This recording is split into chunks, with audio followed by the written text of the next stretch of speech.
Okay. Well, Should work. Why is it not working? Maybe this needs to set up. There Okay, you go. now it's You're live. It's previewing. An error occurred.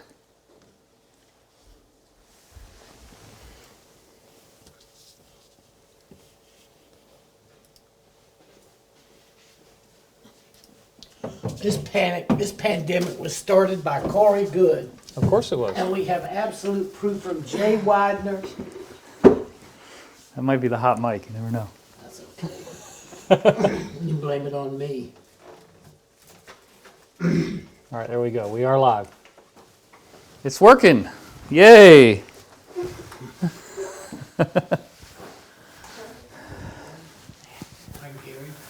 All right, everybody. Let's cut back to my face, which is 2. Oh, look at this! I got my own special extra sizzle jacket for you because that's how much I love you. I've got to deliver something that is profound. A jacket that truly redefines bad taste and cheesiness. But you know what? I had it in my closet, and it had to come out of the closet. Yeah, I said I like gay clothes. I'm not kidding. This is very, very gay outfit. But you know what? It makes me feel good, and I'm married, so nobody can complain about that. And I don't really care.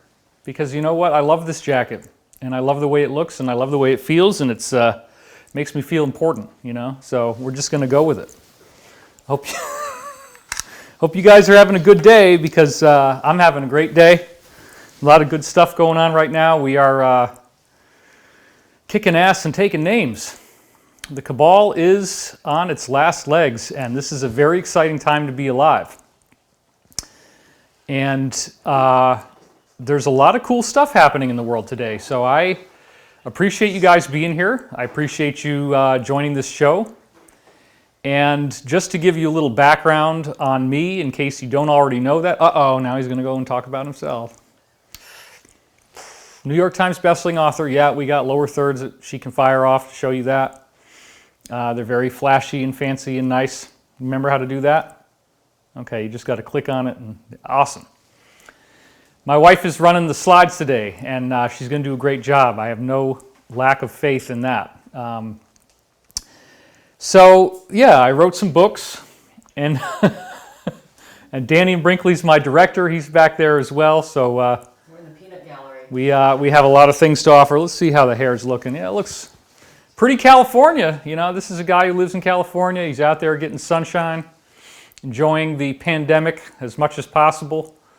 The pandemic tan is one of the things that I am starting to work on here because, you know, what else are we going to do? We got to sit around all day in the house and figure out ways to entertain ourselves.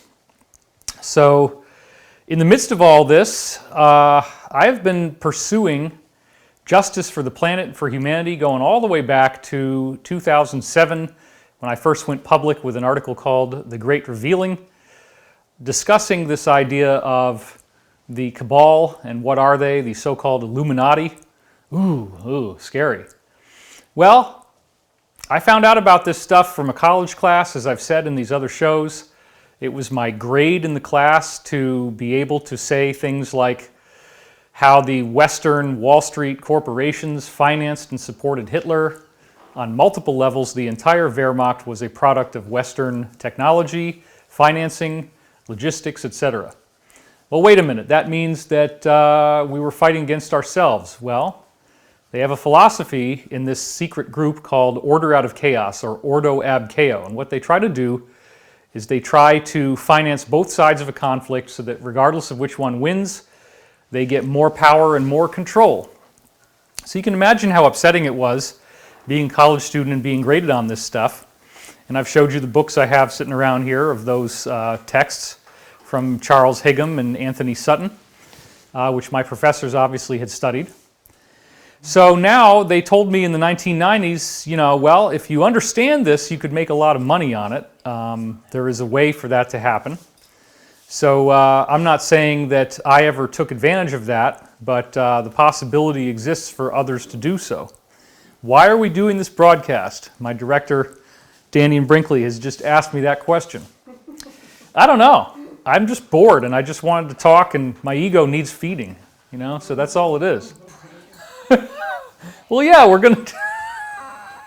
C's worse than me. No, I don't need any ego feeding. Come on, I've had this live streaming set up for, 5 years, and I've hardly ever used it. But I just decided to dust it off now that we built it up. And anyway, we're going to do a mass...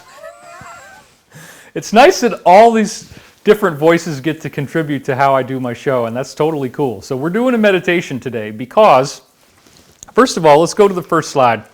This is the kind of crap that the mainstream media is showing you right now, okay?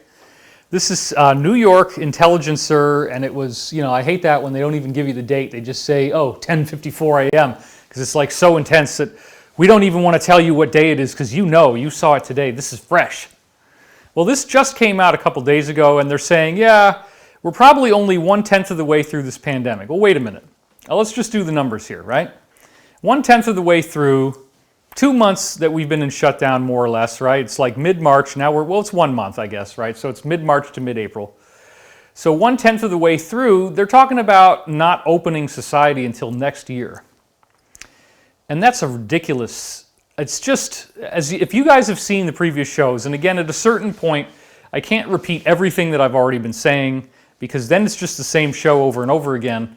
There is critical, vital information that I've been giving you in previous broadcasts that I want you to have, because I want you to be aware of how overblown a lot of this data is. So just to go over some of the highlights that you will see with all the scientific rigor, if you go through previous broadcasts of mine, first of all, it's 500% more lethal to Asians than it is to any other race. And that was proven by a Chinese scientific study that I've showed you, that it actually targets certain cells in the Asian lungs called ACE2 receptors.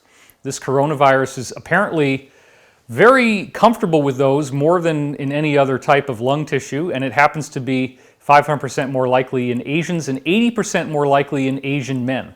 So this is a disease that actually targets Asian men, and now there's statistics coming out where it also happens to be preferentially going after blacks.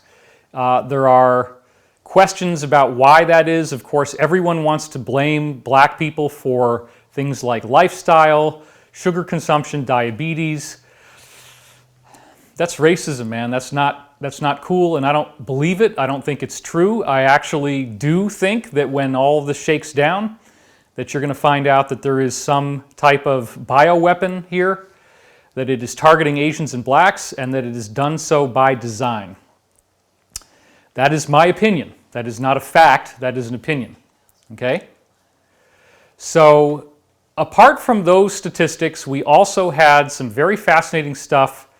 I believe the guy's name was Dr. Paolo Vernazza, and he was an immunologist. You can go back to the previous show. He's from Italy, and they got in the data from China and Italy of people who had actually been tested, and we know for a fact that they tested positive for coronavirus, because in these countries, you got a lot more testing going on than what you have here. Now, what was the big reveal? 85% of everybody who tests positive for coronavirus never even knew they had it. They literally didn't even know they had anything wrong. So then if you got that, it is 85%, and I've already seen, by the way, and I didn't have time to do this because we have this great show going on that I'm going to be doing again tomorrow called The Great Awakening, and it's our special class, and I'm doing so many slides for that, and all the bulk of my preparation is on that because that's a paid class, and I want to really deliver for all those of you who signed up for that. I really thank you. It's an awesome thing, and we'll talk more about that later. But anyway, here we are, and we're looking at 85% of people not even noticing they have it, which means then in the other categories, you're going to have maybe, 10% that, had the typical Tom Hanks thing, right? And remember, Tom Hanks, they came out with that at the beginning, and I jumped right on that one because here's a public figure, and some people have a very negative opinion of him now based on things that are out there on the internet, but whatever. Public figure and his wife, they both had COVID, And all he had was body aches, and all she had was body aches and some chills, and they got through it and everything was fine. So given that we're in a very highly contagious area here in Los Angeles, I'm quite certain that I got this thing because for about a month I was exhausted and I had to sleep about 10 hours a day. Other than that, based on the fact of my age range and that I have no comorbidities, I do not expect any other problems. We already got it, and that's the thing. So this virus, it's like 90% of the people that are going to die from this are 70 or above, right? And that's not comforting for somebody who's 70 or above, okay? But what it does tell us is that, wait a minute, this is not just some crazy thing that everybody's going to die from. And we all know this now. So the social distancing, okay, I'm not saying that's bad. And I'm not saying at all that we should be organizing protests where people stop doing what they do and stop staying in the house and go out in crowds because F you, all this stuff. I'm not saying that. But we saw the data from the immunologists in my previous shows where this thing has a bell curve. It peaks really fast. It drops off really fast.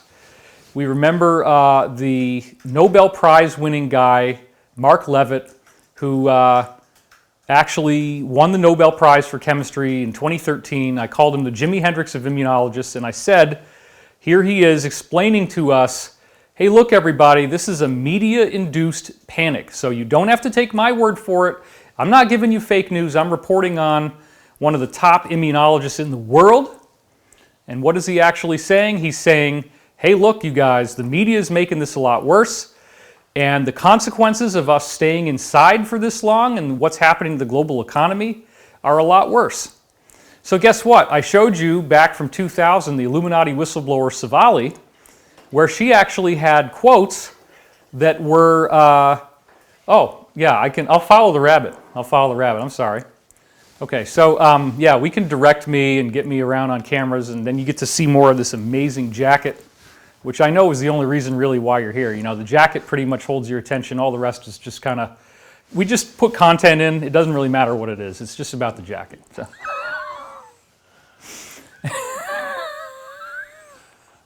Got to have some fun with this,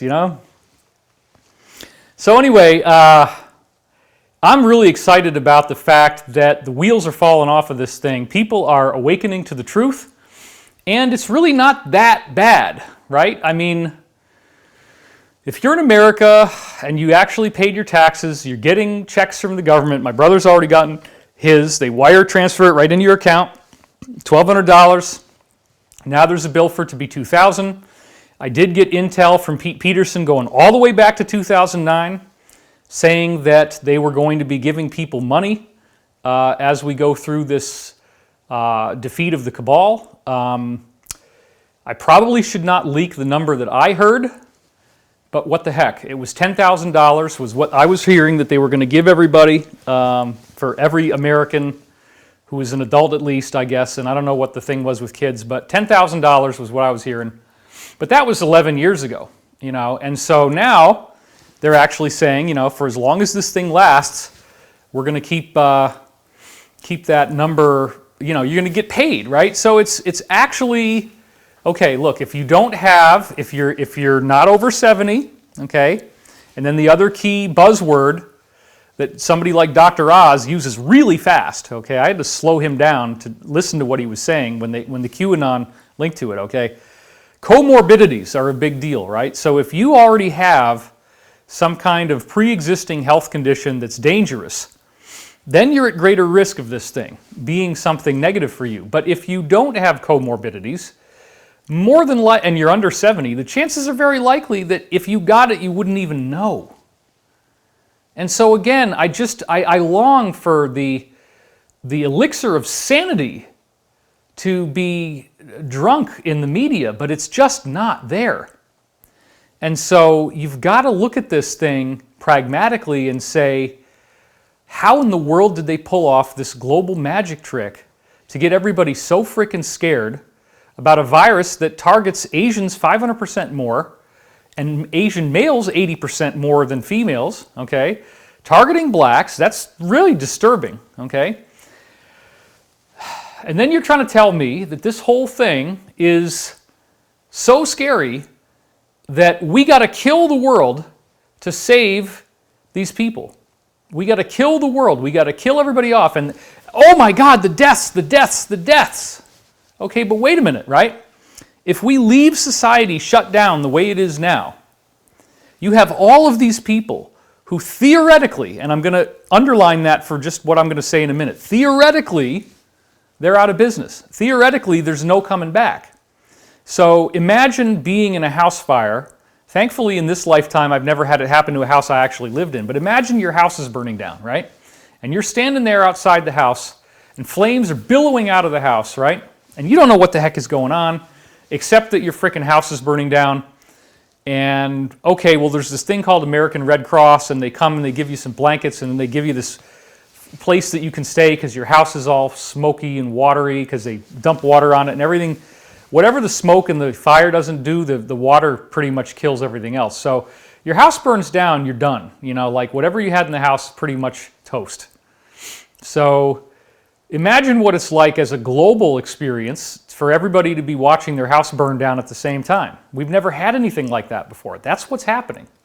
So if you don't understand what's really going on, that this is actually the last attempt by this evil force that is a lot more evil than people want to believe. The same force that brought you the Kennedy assassination, the same force that brought you 9/11, the same force that brought you economic inequality times 1,000, which is really metrically, ever since 2008, we have been in a Great Depression. They just didn't call it that.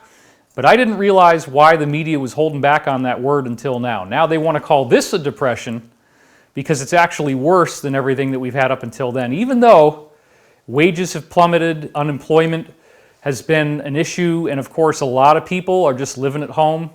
Millennials have become a lost generation. It's very, very sad, and it's not going to continue this way. I believe that what we are going through right now is a fundamental geopolitical revolution on a global scale.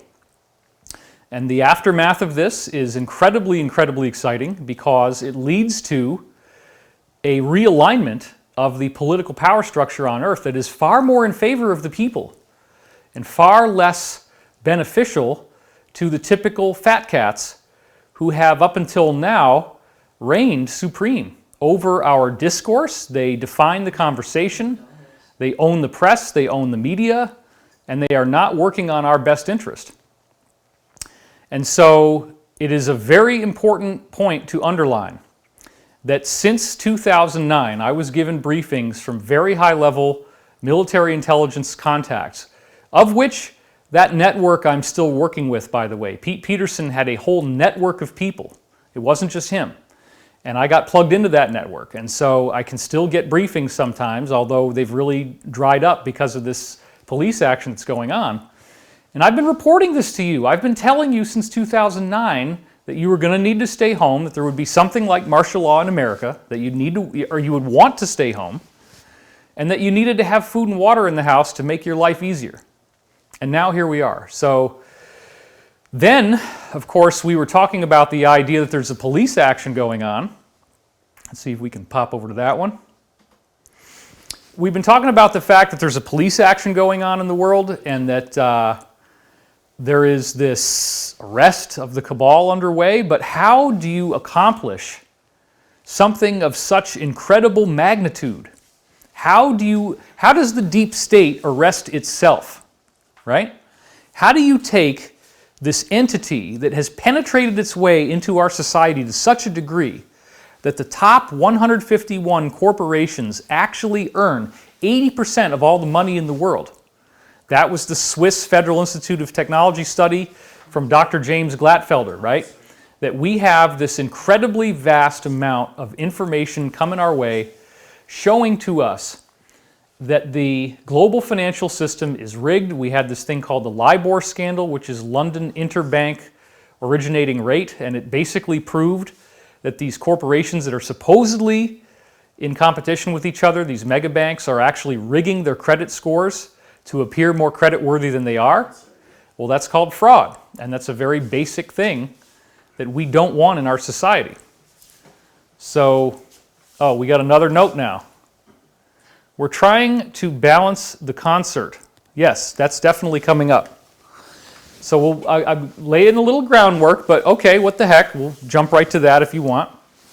Today, we are going up against this, which is a show called One World Together at Home. And guess who is leading the whole thing? And guess who is responsible for this? And so this is a poster that was circulated all over the internet, okay? And it says, curated in collaboration with Lady Gaga. And one of the things that I hope you can see right off the bat is that the O in home is actually made from an all-seeing eye, okay? There is an all-seeing eye in the O. And so what do you know, let's go back to this camera again. So what do you know about the cabal, right? They always do this kind of thing with the hands, right? That's a very common thing that you see people doing.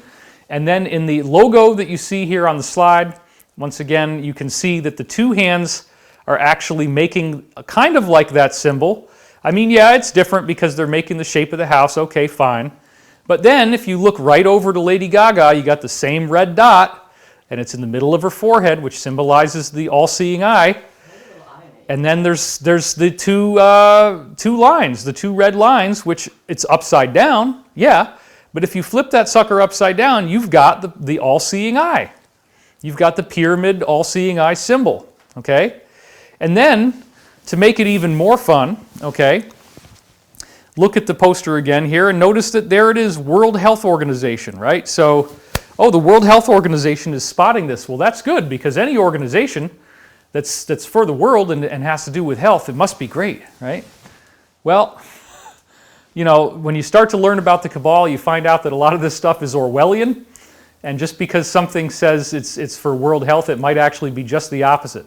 One of the things that the Alliance linked to, and the Alliance, of course, is this wonderful group of international countries that are working together to defeat this scourge on our society. There is a war going on right now. Saudi Arabia is selling off all their oil because they're trying to make it so that the people that profit from oil are not being able to be in business anymore. There is a fight to the death. What's happening right now is like the good guys and the bad guys have jumped off of a cliff, like in the Matrix, right? And they got guns and they're trying to shoot each other as they fall, okay?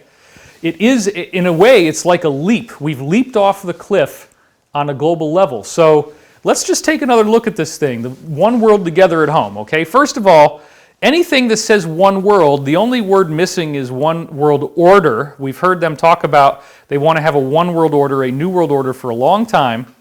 And then you got all the likely suspects here. So you can see, for example, if you look at this poster and if you can zoom in on your screen or if you're watching it on the big screen, it says hosted by Jimmy Fallon, Jimmy Kimmel, and Stephen Colbert.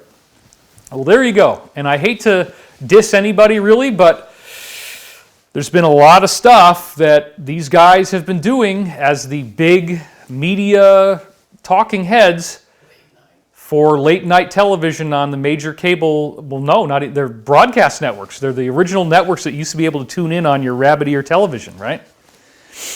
They have been saying a lot of stuff that really, really supports this cabal agenda. And so then you look at the list of names of all the people that are going to be in this thing. And you see, for example, just on the first row, Billie Eilish, okay, and that, of course, we talked about her work in a previous show, that she was on the Grammy Awards and won like every frickin' category. I don't even remember how many it was. The only other person who almost did that well was Christopher Cross, back when he came out with that wonderful song, Sailing, and then, of course, the Arthur's Theme. So Christopher Cross had a great debut with his album, and it was a brilliant, wonderful album, and I genuinely mean that. And I don't blame most of the people in the music industry, but Billie Eilish, I'm sorry, you know, we love you and everything, and that's all fine, but like, they used you, okay? So if you don't understand what happened, when they make you dress up like Satan over and over again in these music videos that you're doing, and then they give you all these awards, you probably want to spend some time sober, thinking about what the hell is happening to your life. I'm just going to put that out there and let that one incubate and let it outgas into the room a little bit, you know?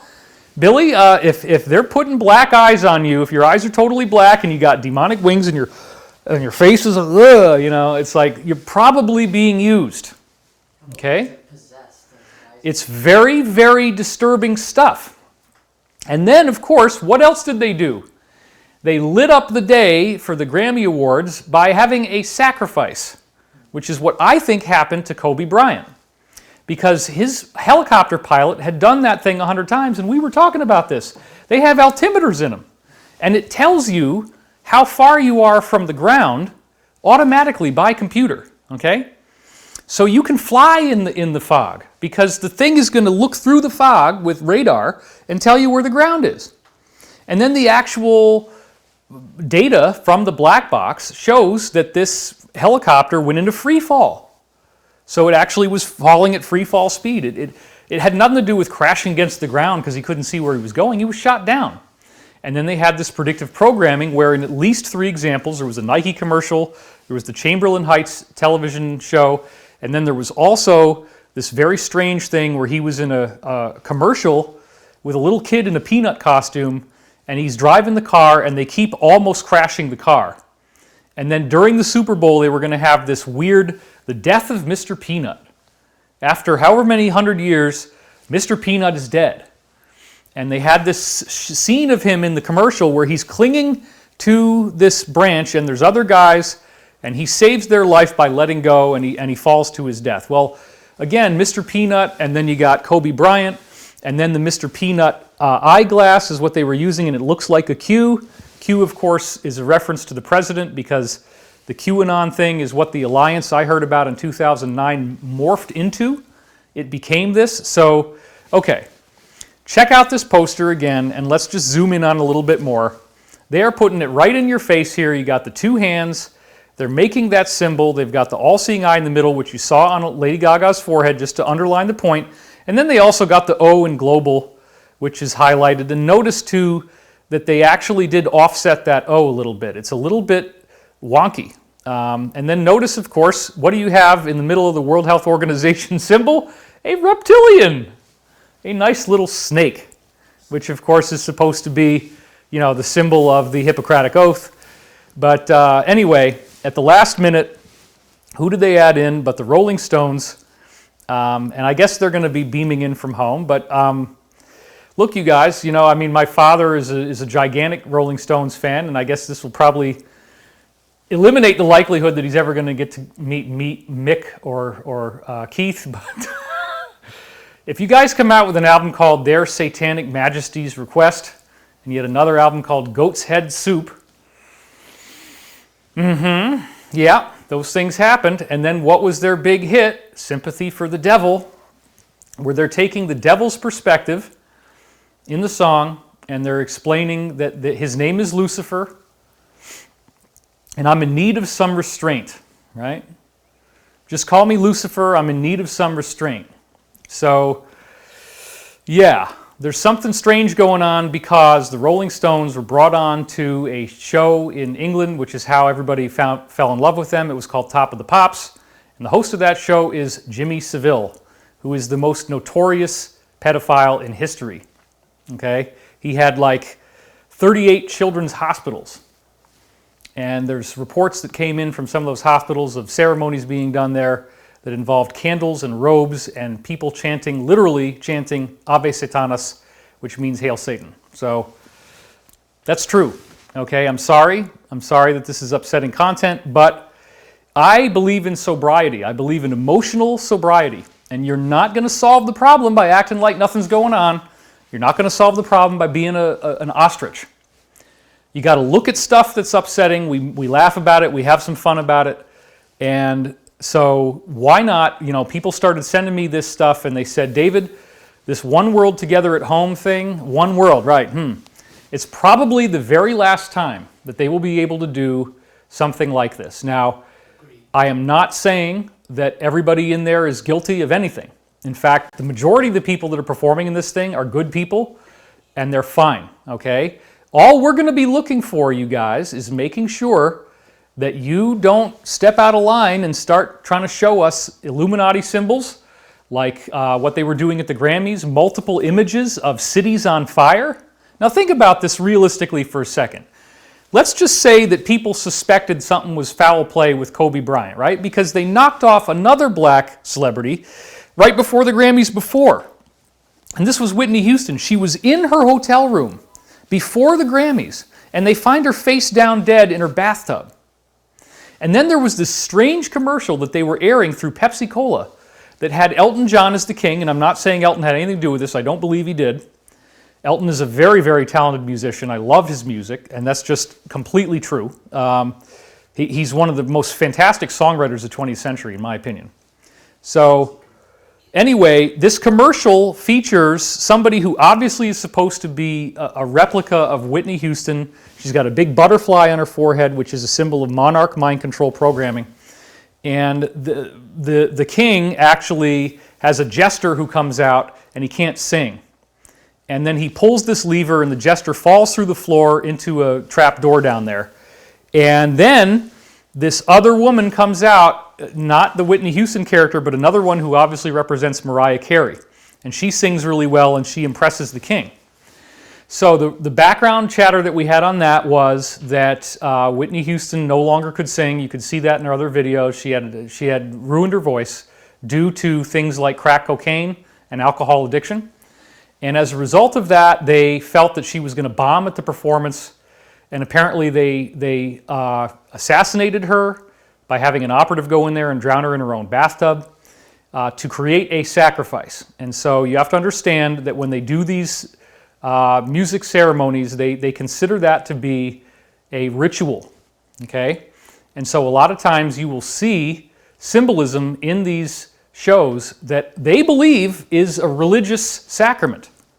But those religious sacraments include things like people dancing around in blood, people wearing horned costumes on their heads, fire, and all kinds of weird, disturbing, anti-Christianity, anti-Western religion, and all-seeing eyes, and black and white tile floors, and of course the one that most people are not yet really clicking in on really quick is the Arch of Baal, where you have this arch, the two pillars, and then there's an arch over the top of them.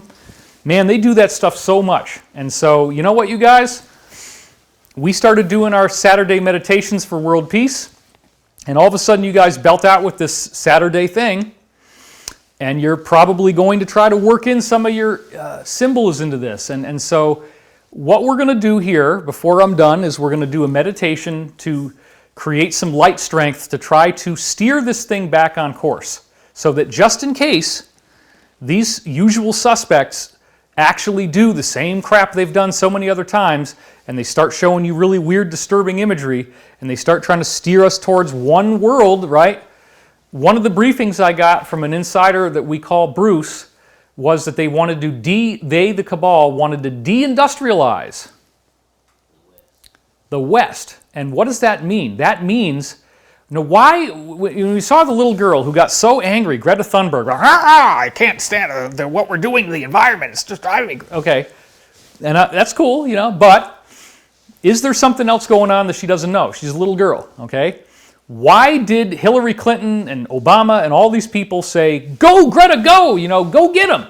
Well, because there was this UN mandate for a carbon cap. And the idea was that the climate is in such disastrous condition that we have to stop countries from going above a certain amount of industrial emissions in a given year. And if you exceed your cap, your whole country has to shut down. So they've been trying to shut the world down with this carbon cap trick, that it would become illegal, that you would basically be doing the same thing that you're doing now, which is a forced lockdown to reduce carbon emissions, right? And Greta Thunberg was going to be one of the people they used for that. I think they kind of diverted from that plan. But anyway, they're getting the same mileage off of this virus, right? It's 85% of the people who get it are never going to know they have it. It's much more likely that you'll have a problem if you're Asian or black and over 70, okay? Especially if you're a male. So do we really need to keep society shut down for the next 2 years? No. This thing has, it goes quickly. It has a quick bell curve. And so I'm going to be paying very close attention, you folks, to what you say at tonight's ceremonies, okay? And if you start trying to screw around with us, we're going to report on it. And it's not just me. You have to understand, I'm not doing this alone. Of course, there are armies and armies of people who are reporting on this now. And this is a very hot story. So we are not giving up. We are going to keep reporting to you. We are going to keep the lines open and get your suggestions and hear what you have to say. I do listen to you folks, and I want to make sure that we are all on the same page here. So to get back to the discussion about the briefings I've had since 2009, I was very excited when I found out that the military-industrial complex was starting to turn away from the Illuminati and that there was a very sizable uprising in the Marines, in the Navy, less so in the Air Force at the time, although apparently that's changing as well, the intelligence community, to such a degree now that the only folks who are really apparently going to have to be exposed the most are like the CIA, the FBI, and the Federal Reserve. And so everybody else, all the other intelligence agencies have had a lot of turnover, they've had a lot of renewal, and that's kind of an interesting thing, isn't it? The way that the conspiracy arena has changed, because I have said this for a long time. The rock and roll culture of the late 60s and 1970s never was exceeded. You know, when the MTV era came in, the quality went down in favor of pizzazz, and yeah, a lot of that had to do with Michael and Madonna. You know, Madonna being like the beginning of pop pornography, and Michael being the beginning of pop merchandising, where it has to do with the dancing and the glove and the jacket and all these things that people are going to buy. Sort of like with Star Wars, where it becomes more about the toys being more profitable than the movie, even though the movie was huge. The toys were more profitable than the movie. So much more. So that changed the way that music worked, and so all of the really great music that was written just for music's sake, like Elton John, right? That stuff is totally infused with Vietnam War and the aftermath of Watergate. And so there's overt and covert references to it in a lot of music, but the bottom line is rock and roll is still fighting the Vietnam War, and they hate the military. That's a generalized assumption you could make, which I no longer agree with.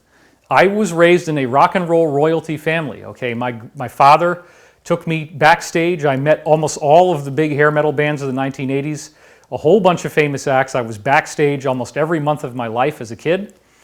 And I saw that these guys were just burned out on the road. They needed vitamin C, they needed sleep, and they were just trying to stay alive. It becomes a real big pain in the ass if you're a rock star. It actually really, really sucks. Some people can do it, some people learn how to do it, and they stay on the road. Steven Tyler, of course, a marvelous example. He's been doing it for so long, and he still does it. But most of these guys burned out after a few albums. And then you find out you don't even make money until after your third album. So the first 3 albums you do are where you just earn out on your contract. Nobody ever ends up making any money. That's why VH1 had this Behind the Music show, and they would show you how these stars ended up as broken people. It's very, very sad. So anyway, we need to stop fighting the Vietnam War. We need to stop being mad at the military. We need to stop being mad at the police. These people are brave heroes, and there is nothing more profound than to put your life on the line for your country. What could you possibly do with your life that's more heroic than that, right? And so what the cabal tried to do for so long is to make us convinced that every veteran is somehow part of this evil, evil thing. Oh my God, we can't trust the military. We can't trust, oh my God, they work in an intelligence agency. Okay, well, hold on.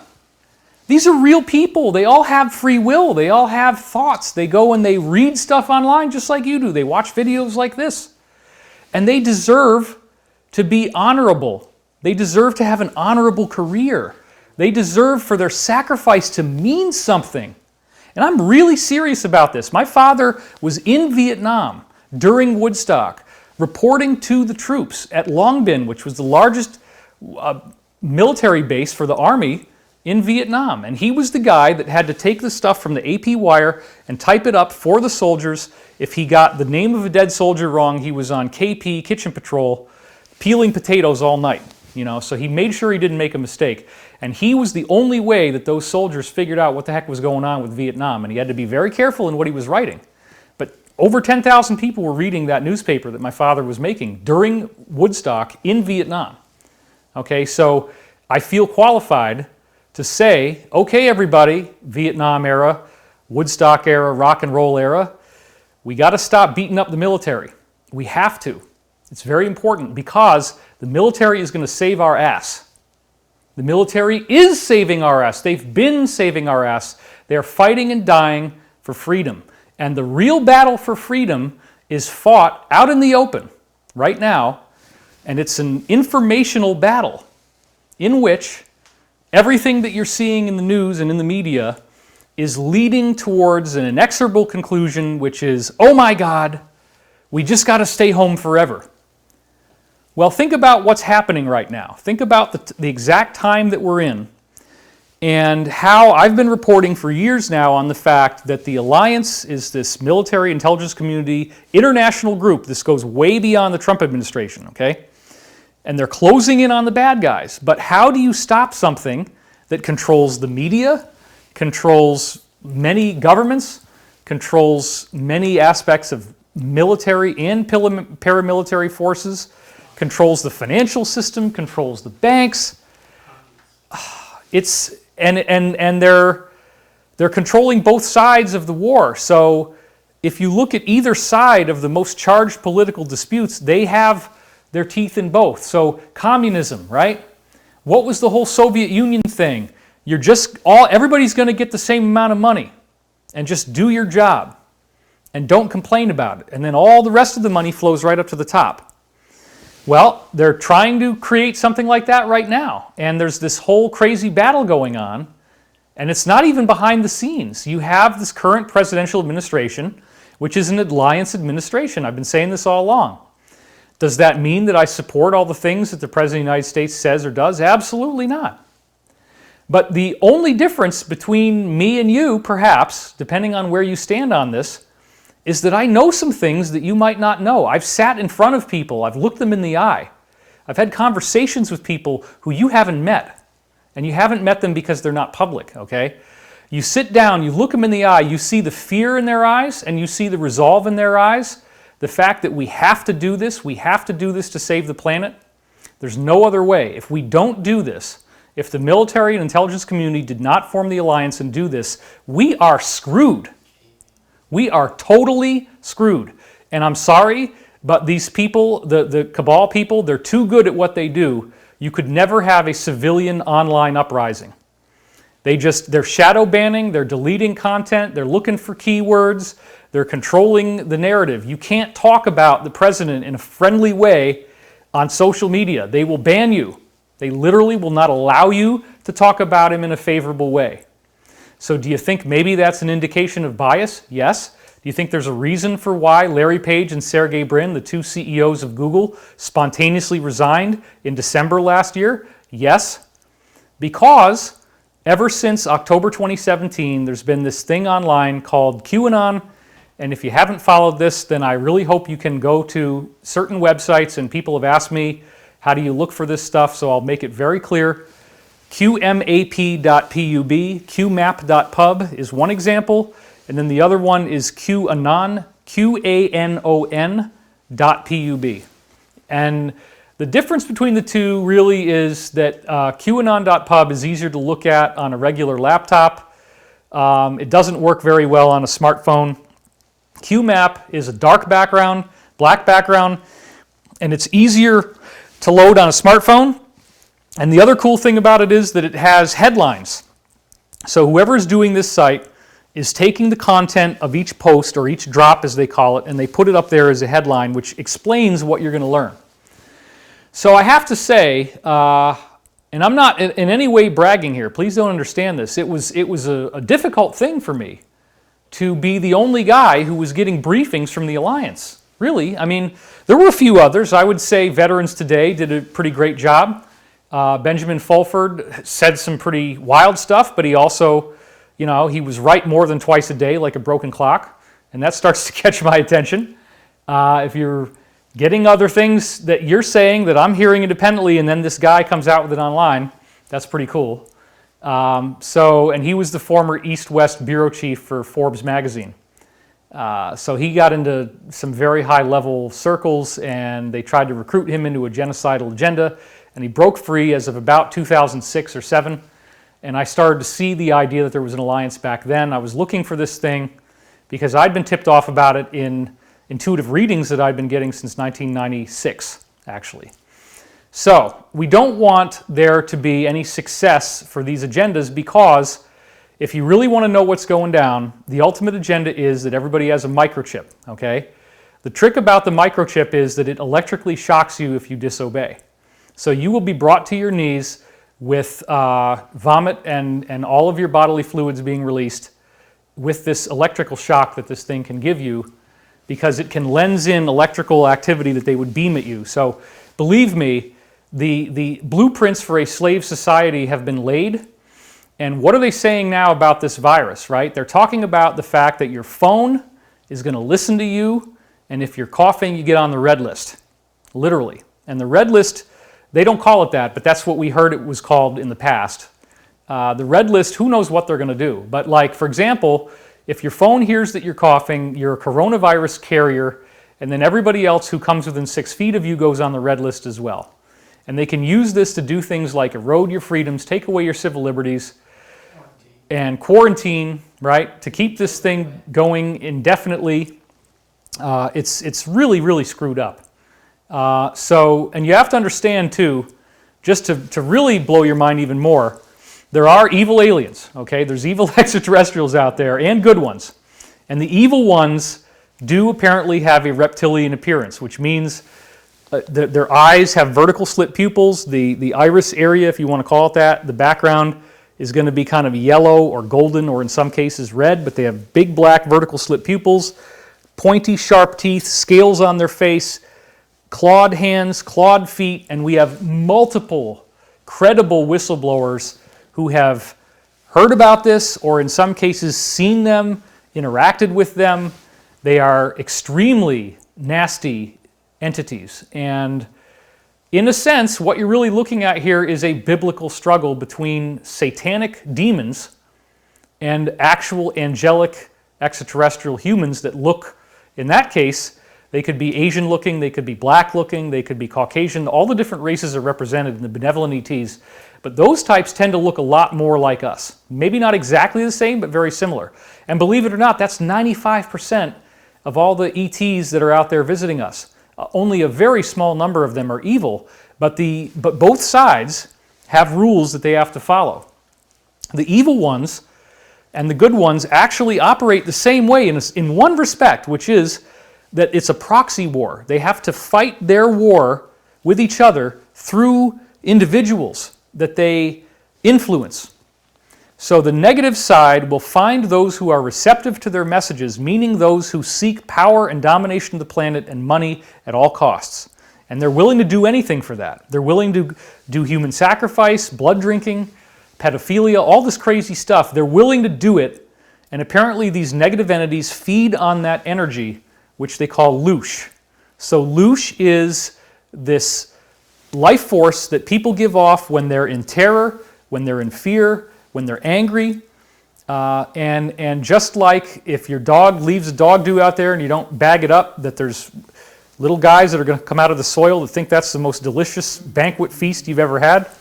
There's entities that think the same way about your emotions, okay? And they feed on your negativity.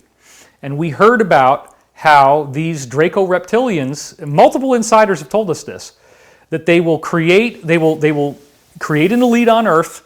The elite get to see them, okay, because if you drink the blood, then you get this adrenaline and DMT substance they call adrenochrome. If you torture somebody, especially a child, drink their blood, you get a hallucinogenic effect. It is actually a trip out, and if you draw your magic pentagram, then you'll see this thing appear in the middle of it, which is the reptilian, and it's a demon, okay?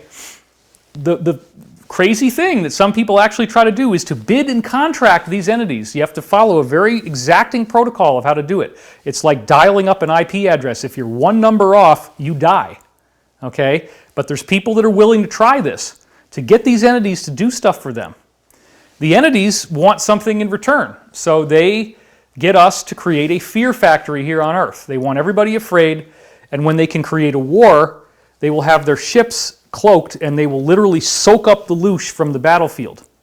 They literally absorb this, and then it makes them more powerful and it lets them be able to do more stuff. But they are constricted by something called the rules.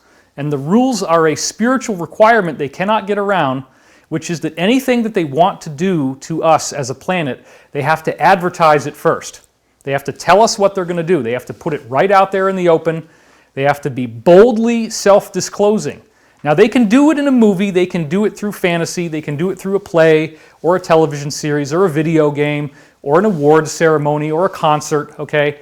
But they have to tell you what they're doing, and it's fiction. But the rules allow them to do it through fiction. They just the information has to be available. They have to make it available. And as long as they do that, then they are authorized. This is a very important term you hear about on the inside. They're authorized for this to happen. So bear in mind that one of the whistleblowers that came forward to me calls himself Jacob. He worked for the Rothschilds at that level. And I had multiple interactions with him. He stayed in my house, okay? And we had hours and hours and hours of conversation because he was giving me factual information that got him in a lot of trouble, almost got him killed, revealing the agenda. And he said that here's how it works. We can't just go and assassinate someone. They have to authorize it. And the way they authorize it is that they make free will decisions on their own that are bad enough that they actually karmically invite being killed. So the idea typically is that they have somebody they call a handler who gets into your life and they become your best friend, right? What do we talk about? The person who kills you is your best friend. That's what they do. That's how it works. And they'll infiltrate for years. There will be handlers that get into a relationship with you. They become your loved one. They become your spouse. Okay, that is not what's happening here. Thank God. And we would have caught that. But the point is, there's a really good... What were you going to say? We did think that. We did think that. Well, no, Look, I've never had a handler, thank goodness, except... certain insiders apparently thought that they were doing that with me for a while, and then when I found out about it, I backed away and I cut off contact. But even then, the overall weight of evidence that I've gotten from all of these insiders is very exacting in telling us that they can't just take people out.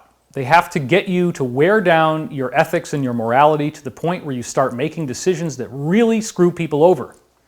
And I'm talking about things like serial womanizing, high-level financial criminality, torturing people, murdering people, really bad stuff.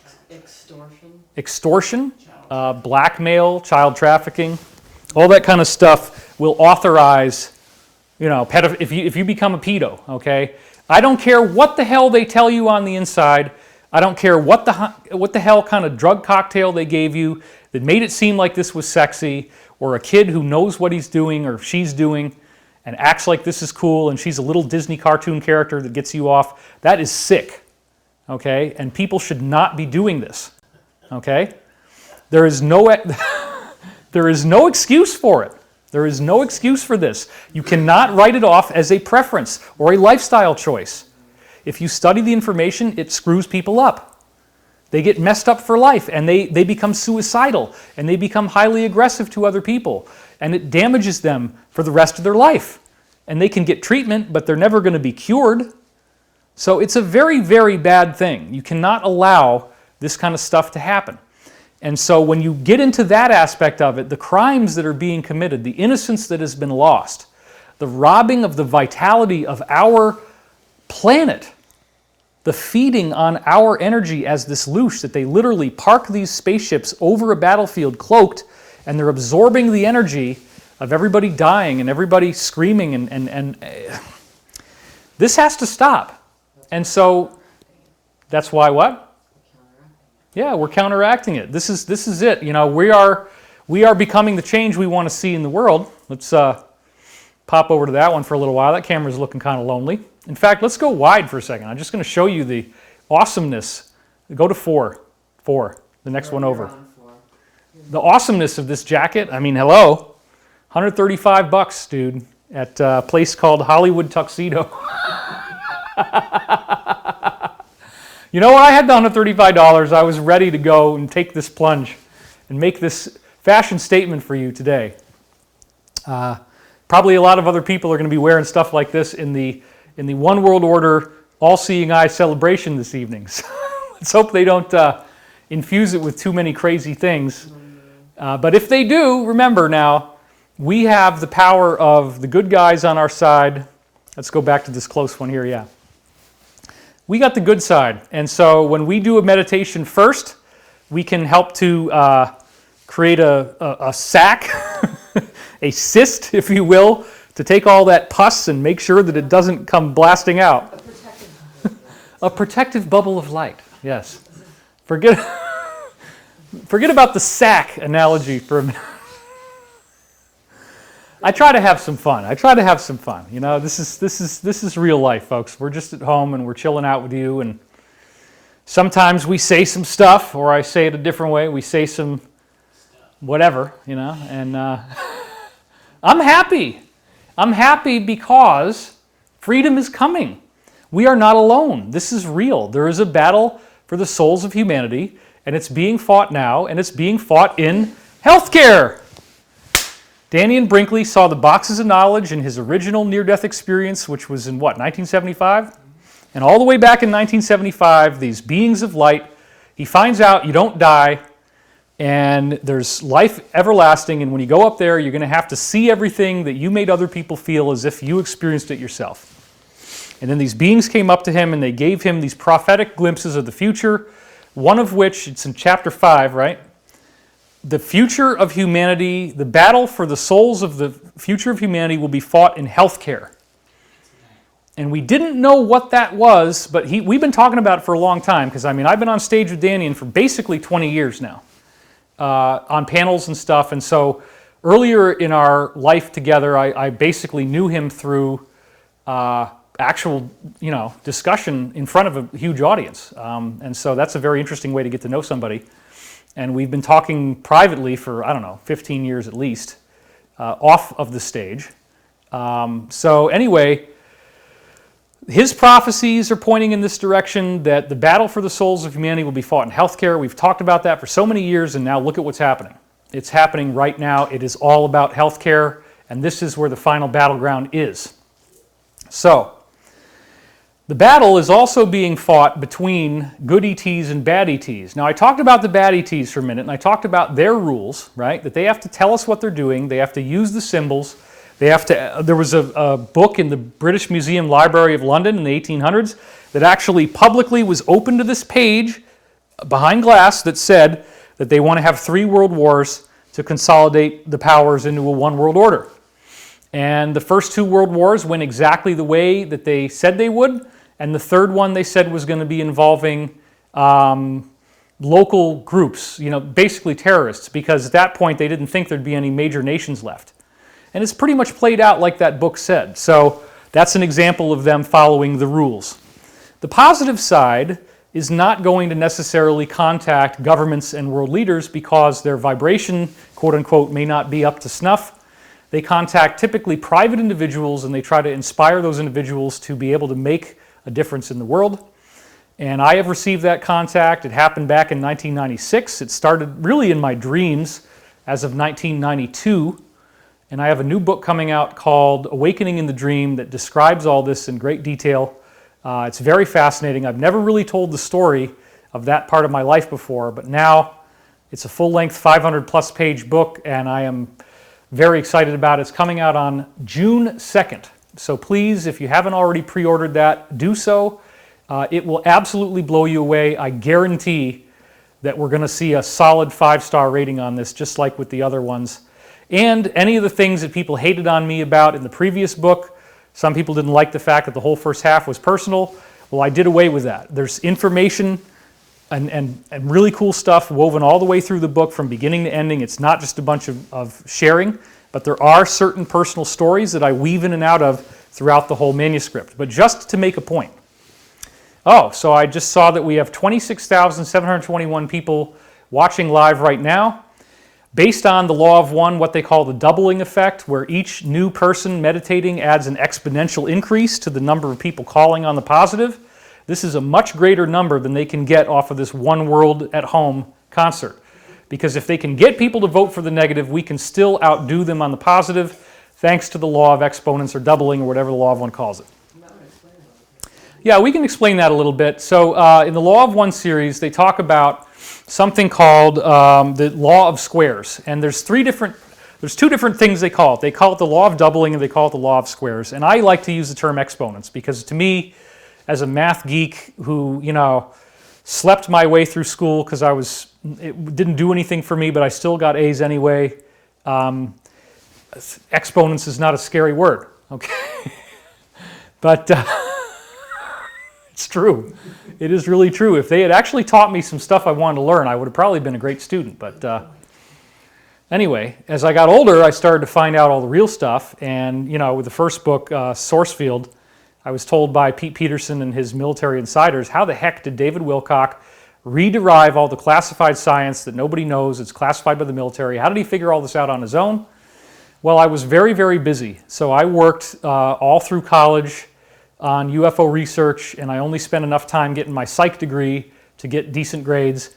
And then after I got out of college in 1995, I went full-time into research, and I've been doing that ever since.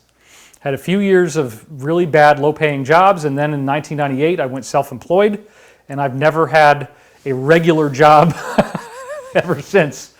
But believe me, I've worked for various individuals and companies, and so I've had a lot of different jobs, a lot of different contracts. I understand law, and I've been through a lot of stuff. And I've been a public figure with millions of people trying to find me and talk to me for over 20 years. So I've been through all those vagaries as well, including crazy, crazy hatred and schizophrenic stalking and all kinds of crazy stuff. That's just been a part of my life for over 2 decades. And I've learned how to deal with it. So I built a thick skin a long time ago, because if you're going to do this stuff, you have to learn that a certain percentage of your audience will hate you, and you're never going to appease them. Although I will say this, just for the record once more, that I'll get back to the Law of One. When I get back to 1998 to 2000 and actually it was all the way into 2003, I believe. From 98 to 2003, I personally reached out to every hater on the internet. I would email them, I would contact them, and I would actually have a dialogue with them. And I would say, what do you think I'm doing? What do you think is going on here that's so bad? Oh, and I'd write back, and I'm a real person like you. I put my pants on one leg at a time. I get up in the morning, and it takes a while to take a piss. I'm just a regular guy. Things happen. Okay, so it's not a big deal. You don't need to get all wrapped up in what I'm doing. There's lots of other stuff out there. If you don't like this, it's fine. We don't mind if you don't watch. But you don't have to try to make everybody else miserable who does enjoy watching this. There's lots of stuff to watch. It's not a big deal if you don't like it. But you don't have to go and try to make it your personal cause to try to get our lives ruined. But certain people do that, and I've dealt with this for over 2 decades. So, okay, as of 2003, I had proven for the preceding 5 or 6 years that I could theoretically reach out to everybody who said this stuff and convince them that I'm not the bad guy they made it out to be, and they would apologize to me, and they'd say, wow, that's true. But after 2003, I found my first psychopath, which is the type of person who will never flip because they simply have a anger about being born or whatever is wrong with their life that's just too deep, and they just have projections, and they take their negativity and they project it onto people like me, and they're only going to want to see you suffer, and they're never going to be nice. And so once I learned that there were people like that, that's when I stopped the practice of contacting my haters, and now it would be absolutely impossible. Absolutely impossible. Anyway, getting back to the Law of One thing, this is a very important point. In the Law of One series, this is the material that I based my life's work off of. I found it originally in 1996 after 3 years of reading over 300 books on UFOs, ancient civilizations, and weird esoteric subjects like Bigfoot and Atlantis and ghosts. I mean, there's this whole section of the Dewey Decimal System, the 000 section, and I emptied that stuff out in the Elting Library in New Paltz, where I was at the time. I was bringing home stacks of books. And I got bored after a while. There was only so many times that people could write about things, and I saw that there was a certain massive set of data, and I could look at the whole thing as if it was one piece. Here's everything we know about Bigfoot. Here's everything we know about Atlantis. Here's everything we know about Stonehenge, the pyramids, Nan Madol in the Philippines. Here's what we know about the Teotihuacan. Here's what we know about the mound builders in upstate New York. And what's really going on with Joseph Smith, and did he dig into a mound when he got the plates of Nephi for the Mormons? You know, I mean, I had all this stuff, okay, but yet for me, I could put a boundary around the whole thing. I could put a boundary around the whole thing and say, this is the containment perimeter. This is the full mass of what we know, and I could look at it and spin it around. And then in 1996, I found the Law of One series, and it's got all that stuff that's in that mass, but way the hell more on so many different topics. And I became an idiot. I didn't know anything compared to what this source knew, and this source is claiming that it's basically the highest level types of extraterrestrials that ever get entangled with our lives on Earth. The only level higher than 6th density in their cosmology is 7th density, which is the last level you get to before you go back into the pure, undifferentiated oneness of the cosmic mind, which they call intelligent infinity. That intelligent infinity creates intelligent energy, which is what the universe is made out of, and they say the definition of intelligent energy is logos or love. Now the term logos has a variety of meanings, but it basically means God. So they say that what we normally would think of as God, an intelligence, a loving consciousness, is the logos, and that is the intelligent energy that intelligent infinity made to create the universe. Then they also say that the first thing that the intelligent energy did, not intelligent infinity, the first thing the intelligent energy did is to divide into 7 levels of frequency, 7 densities, which are corresponding metaphysically to the 7 colors of the rainbow. You have red, orange, yellow, blue, red, orange, yellow, green, light blue, indigo, and violet, before you go back to one infinite creator. And they also correspond to the white keys in the piano, do, re, mi, fa, sol, la, ti, do, C, D, E, F, G, A, B, okay, and then back to C at the end of the octave. And there is a direct vibrational relationship between the frequencies of vibrating air that make those tones on the piano, because, like, for example, A, whether you're dealing with the concert A, the Nazi A of 440 frequencies, 440 vibrations per second, versus the cool 432, man. Wow, you got to get 432. If you have a guitar, it naturally goes back to 432. The strings will go out of tune, and they go down a half step back to 432, and your ear is going to like that tuning better, actually. But there's various reasons for why 440 came about. It's called equal temperament. It has to do with how all the different octaves on the piano keyboard will blend together and all that kind of stuff. And of course, Dr. Len Horowitz is going to say it was a German Nazi conspiracy, and he might be right. And, you know, it's a little bit off. All of our music is a little bit off. So if you get those pure sound frequencies, which you can tone, you know, you can do it on your own, your voice will naturally go to that pitch point and not the 440. You'll get some interesting things happening. So anyway, the 7 densities are the 7 major regions of vibration in the universe, but they also infuse the entire universe. So you have one universe, and the 7 densities are everywhere. It's not like there's any place in the universe where you're not going to have all 7. They just refer to frequencies.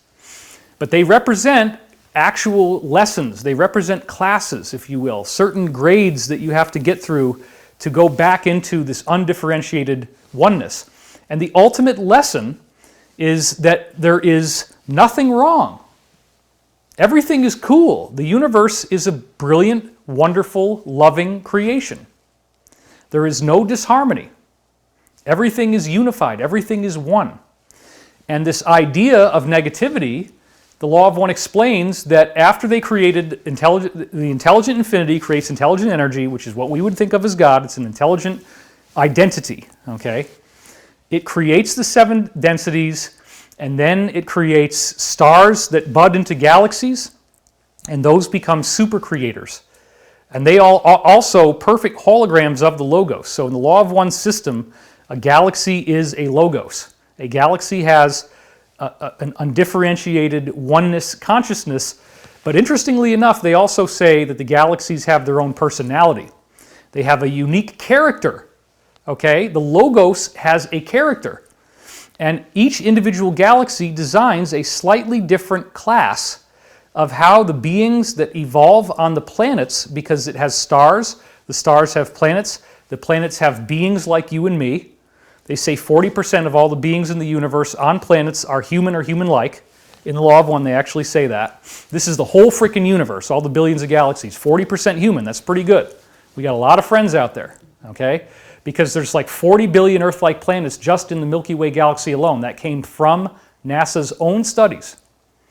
Human beings on Earth-like watery planets with insects and plants and animals and all the stuff that you'd think to see in the oceans and everything. There are oceanic worlds with aquatic humanoids, all that kind of stuff.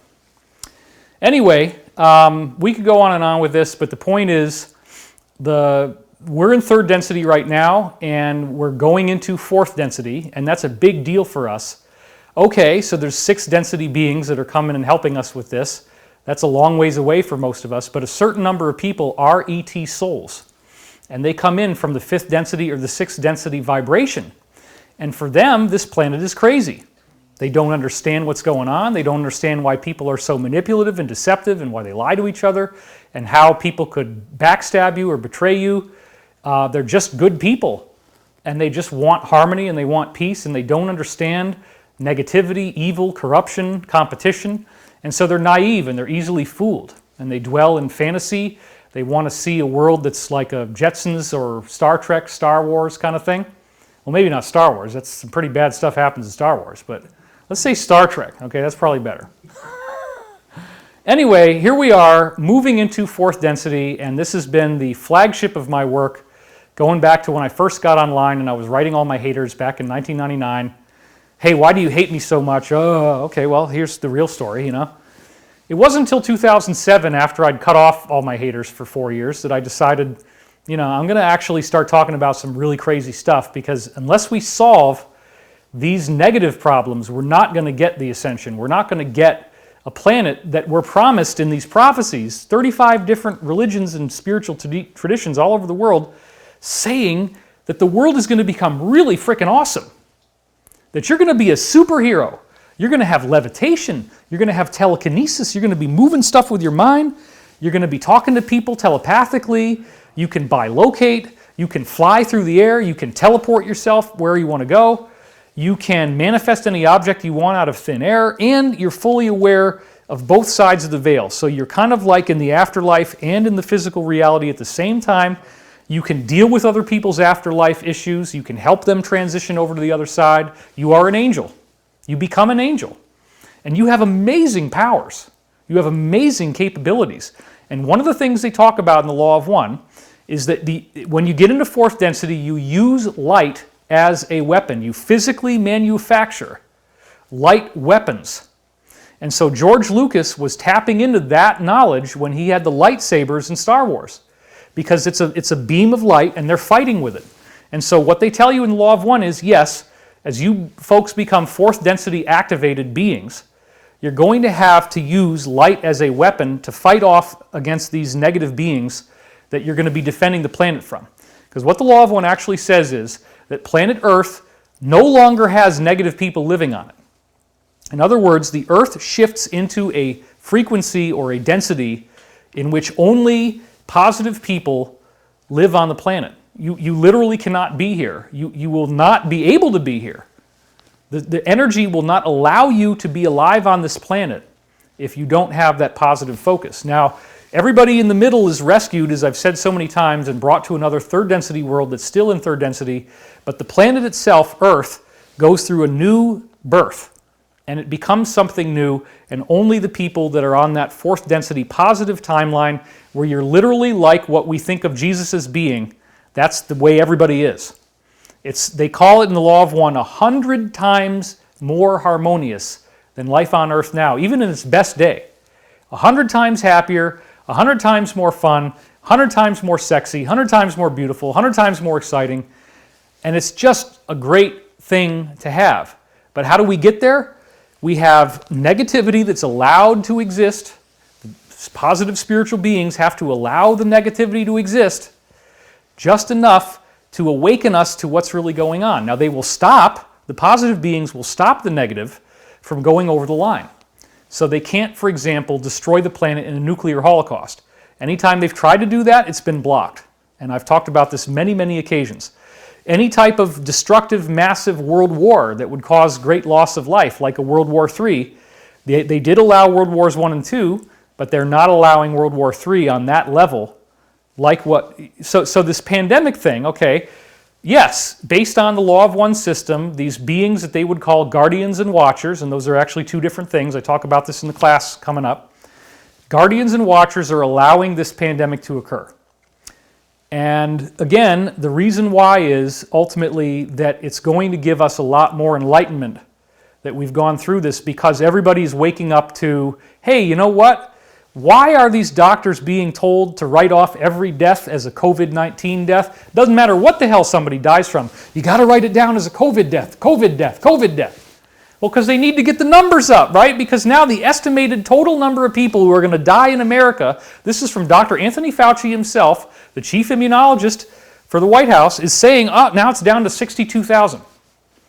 Well, we got 330 million people in America. This is way below 1%. So yeah, it sucks, and it's horrible that people are dying. But look at the number of people who die from influenza. Okay, that's a lot higher. It's just that it doesn't all happen at once. The problem with this thing is it's highly infectious, highly contagious, but it's not highly lethal. You're either over 70 or you're under 70 with comorbidities. And otherwise, you're really not in danger, okay? But it does suck to have the flu, and it does suck to be sick. And as a workaholic for many years, I'd get sick for every few months I'd be sick for 2 weeks, deathly ill, bronchitis, coughing. So flus are nothing new to me, and I know they suck. And I'm not saying it's fun to have the flu, but you're probably not going to die. You're probably going to be fine. So when you look at it from that perspective, what is happening? The law of one has always said the biggest problem for why the planet isn't ascending faster is that we don't have enough solitude. If you have solitude, if you have free time, if you can hang out in the house and just chill and get paid to chill, which is what they're doing now, they're paying you to be hanging out in the house. Now is the time to be meditating. Now is the time to be reading inspirational literature, to be educating yourself, and to try to stay positive. There's a lot of reports. Let's go over to this one now. Just keep it changing and interesting. And this is getting warm too. Let me take this jacket off for a while, because the sizzle part is good, but the other sizzle, okay, let's just put it that way. The other sizzle is not so good. So what the heck? And there goes Steven's pin. All right, no worries. So, look, I'm not saying that you can't do other stuff besides meditate, but what I'm saying is, what an opportunity that everybody gets basically a paid vacation.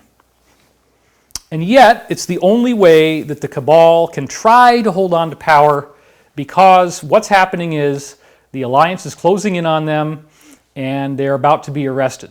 And so what better way to try to throw a monkey wrench into the works than to tie up all the military, all the emergency services, all the groups that would be involved in this mass arrest, tie them all up in something else, and then keep it distracted long enough to try to get the next thing, the next thing, the next thing. So as you probably know, the President of the United States was going to say, we're going to reopen the country on May the 1st.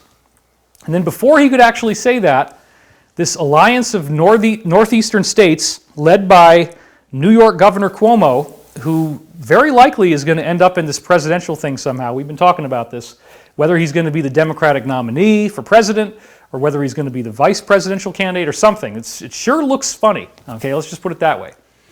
Anyway, what do? They come out and say, nope, we got to keep everything shut until May 15th. So now you get another month. Well, they got 4 weeks now to try to create more bad stuff. And one of the things I got from the Alliance, an insider briefing, was that there were 2 COVIDs that they released at the same time. And now in just the last week, that came true because India has a mutated strain. Well, they're calling it a mutation, but it's actually just a modification of the other one. So we talked about this in other shows. We talked about the fact that a Harvard professor was arrested because his student got caught in the airport with 21 vials of a brown goo, which, according to the insider briefings we got, had COVID-19 in it. And they're not saying what was in it, but that it was biological research that a friend of his was working on, and he was smuggling it into Wuhan, around December 14th of last year, right when this whole thing was getting started. We've heard from various insider reports that the cabal were spraying this thing on people, and we got another briefing from a totally different source saying that when they made the virus, they also made the antidote. So there already is an antidote. There already is a cure. They're just holding on to it, okay? So the only thing, and we've talked about this so much, the only thing that really matters is that an election is going on. In less than 200 days, the president of the most powerful country on the planet will be elected. And what has happened? You can't gather in public. You can't have a debate. Everybody's got to send their ballots in by mail, which, you know, they're going to try to take this thing straight through until November. They're going to try to keep us all tied up because ultimately, what is it really about?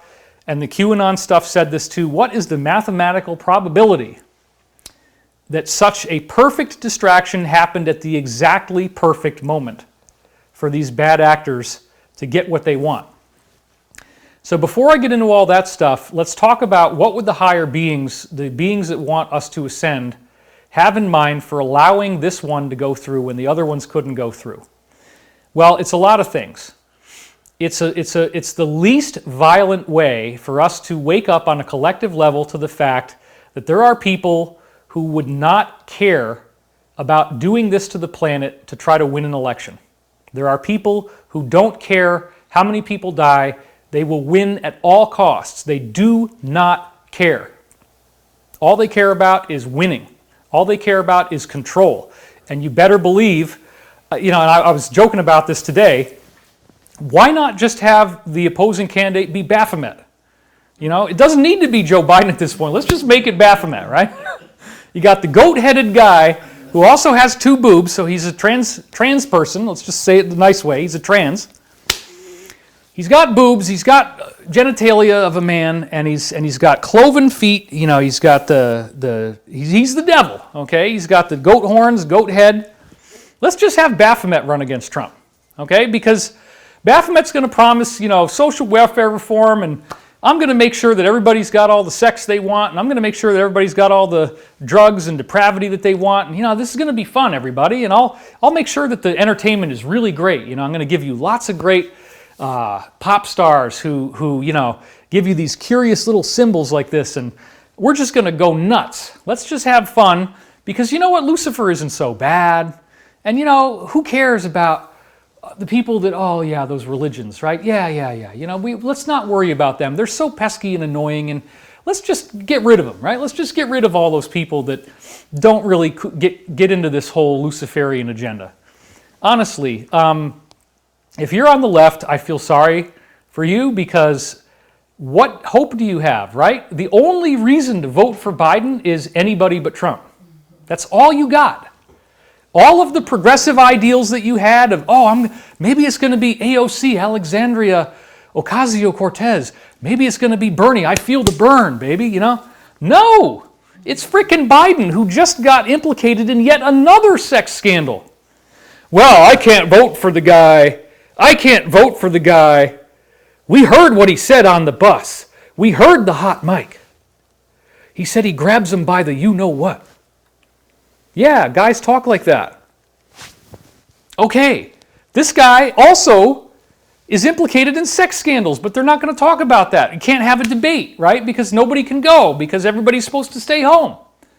And you can't have rallies, so you can't see the 238 people at the Baphomet rally versus 35,000 at the other rally, okay? This is crazy.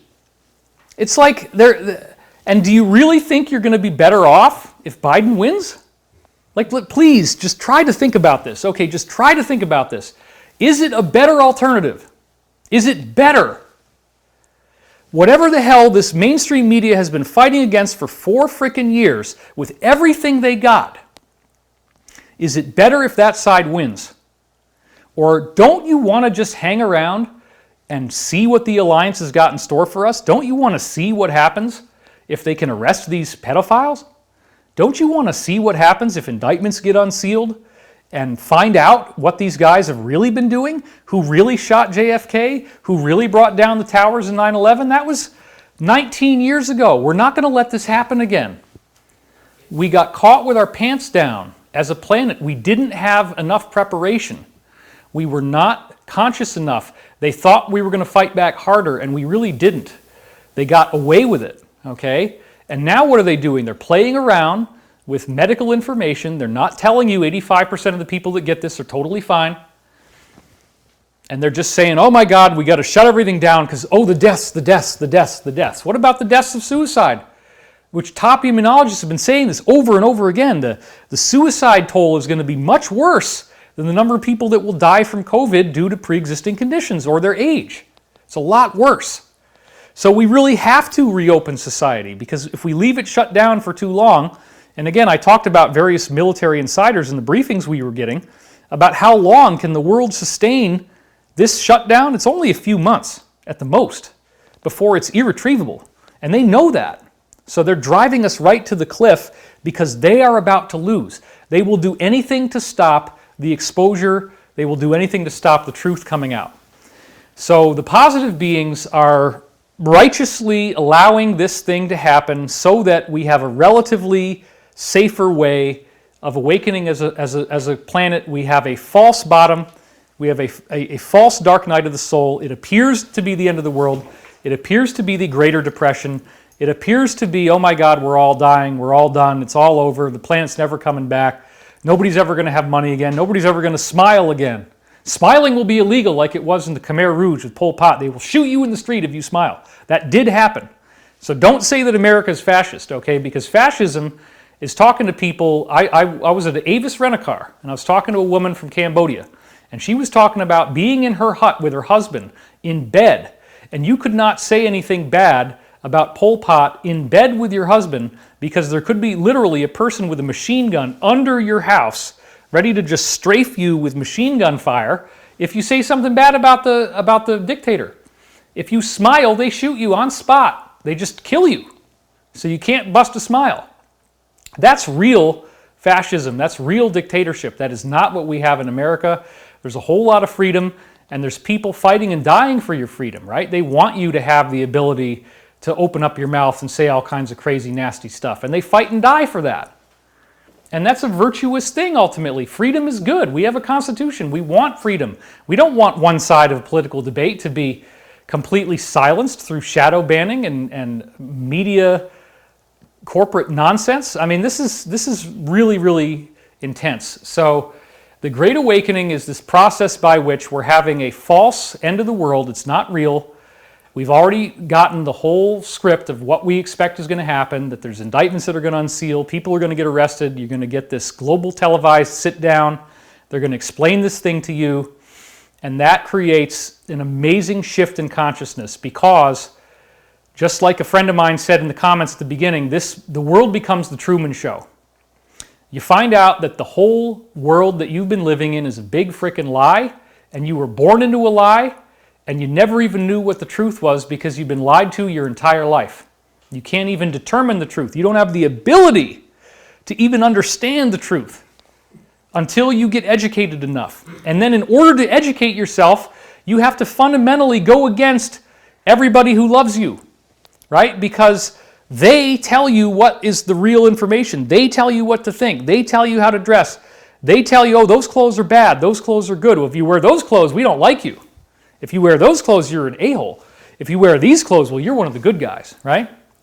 So it's crazy. The amount to which we've been lied to, the amount of science that has been suppressed, the amount of technology, life extension technology, free energy, anti-gravity, wormhole travel, time travel, actually, as it turns out, all suppressed because they don't want us going into space. They want to keep us all here on the plantation.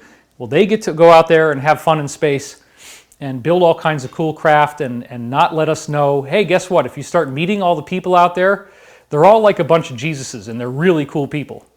And they love us more than we can imagine, but they can't intervene in our planet's free will beyond a certain point. They do have a prime directive, so they have to allow us to have the opportunity to solve this ourselves.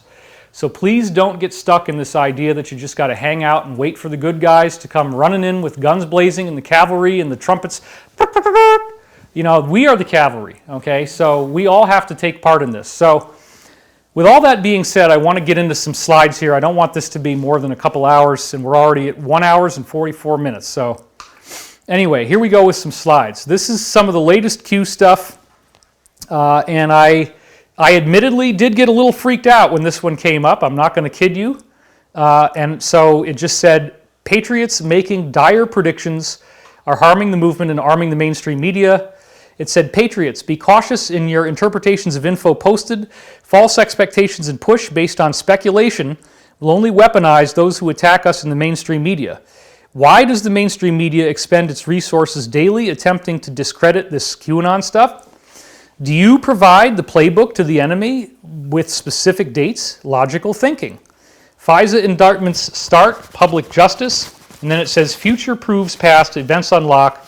Think CEO departures, FBI, Department of Justice, State Department, White House, DIA, Pentagon, Senate, House, AMB, I'm not sure what that is, Inspector General, and then it says think judge install, think SC install, and then they have a few others below that, White House, FBI, CIA, etc. Okay. So anyway, this is just the first thing, and I did actually wonder, okay, are they giving me a little slap across the face here? And if they do, that's fine. I would own up to it, okay? Because they have not talked about the 3 days of darkness in the QAnon briefings, okay? But we did get this.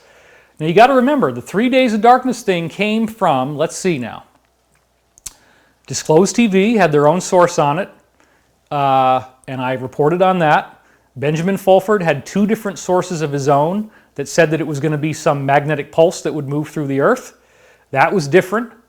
I have a contact here in Los Angeles who is plugged in with positive aspects of show business, like producers and stuff, and there is a relationship between that and the State Department, and so that's something that people aren't really that ignorant about anymore. And so that faction was saying that there was going to be some temporary pause in telephone and internet. It's not really darkness. It's the phone won't work except for 911, 911, and internet will be very slow or non-existent. And it's apparently going to last about 3 days. Okay, I don't want to give anything away to the enemy by leaking that information, but we were told by these sources that they wanted us to leak it so that people wouldn't be afraid when it happened. We have no idea when this is going to happen. Now, I ended up writing one of our intel sources who we call the general. There's more than one general, but this is one of them. I wrote the general and I said, okay, is this about me? And if so, what can I do to fix it? And he said, no, it's not about you. And I found out that there were actually a lot of people who were speculating on things like the original code for DJT, the president's initials, which was 41020, okay? Meaning the 4th letter of the alphabet, the 10th letter of the alphabet, and the 20th, which is D, J, and T. So apparently there was a big thing going on with people thinking that the arrests were going to happen on April 10th, 2020, or that the 3 days were going to happen prior to Easter, which is now come and gone. And so the main thing I was told once again is just don't give specific dates because we ourselves in the Alliance don't know when this is going to happen. We get hurry up and wait orders all the time.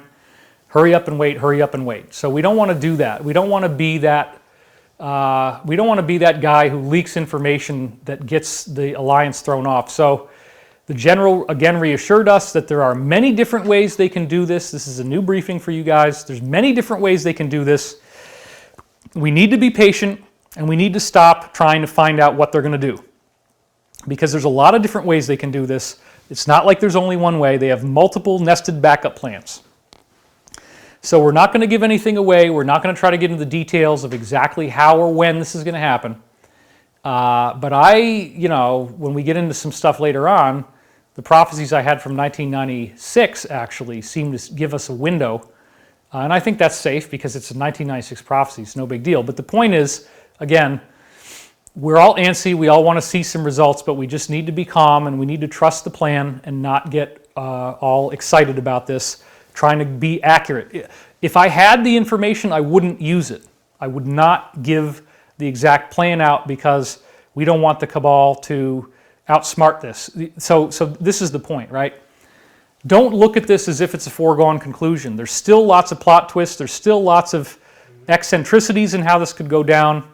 And the general is actually one of those people who may very well end up dying when it goes into active operations, okay? So we can all complain about how much our lives suck and, oh, I'm getting trolled on the internet, but no, these guys are actually going into hostile enemy strongholds, and they might not come out alive. So we have to honor and respect them for their sacrifice and for how real this thing is. This is not a joke. If you don't understand what's going on, you don't understand why has the mainstream media relentlessly attacked the President of the United States throughout the entire presidency. And now here we are, another election 4 years later, and they are fighting to the death. And this is not a normal election at all. It's all crazy because everybody's got to stay home. This is all part of the war. There's a whole deeper subtext to what's going on than what we see. All right, next slide. It says here, evil has been allowed to flourish through all parts of our society. This was on April the 10th, the day of, DJT. So here I'm going to read it to you. The credibility of our institutions, constitutional law that governs our great land and republic, and our ability to regain the trust and faith of the American people. And this is talking about this administration, of course. They want to regain our trust and faith. That's not going to be easy. There's a lot of damage that's been done here.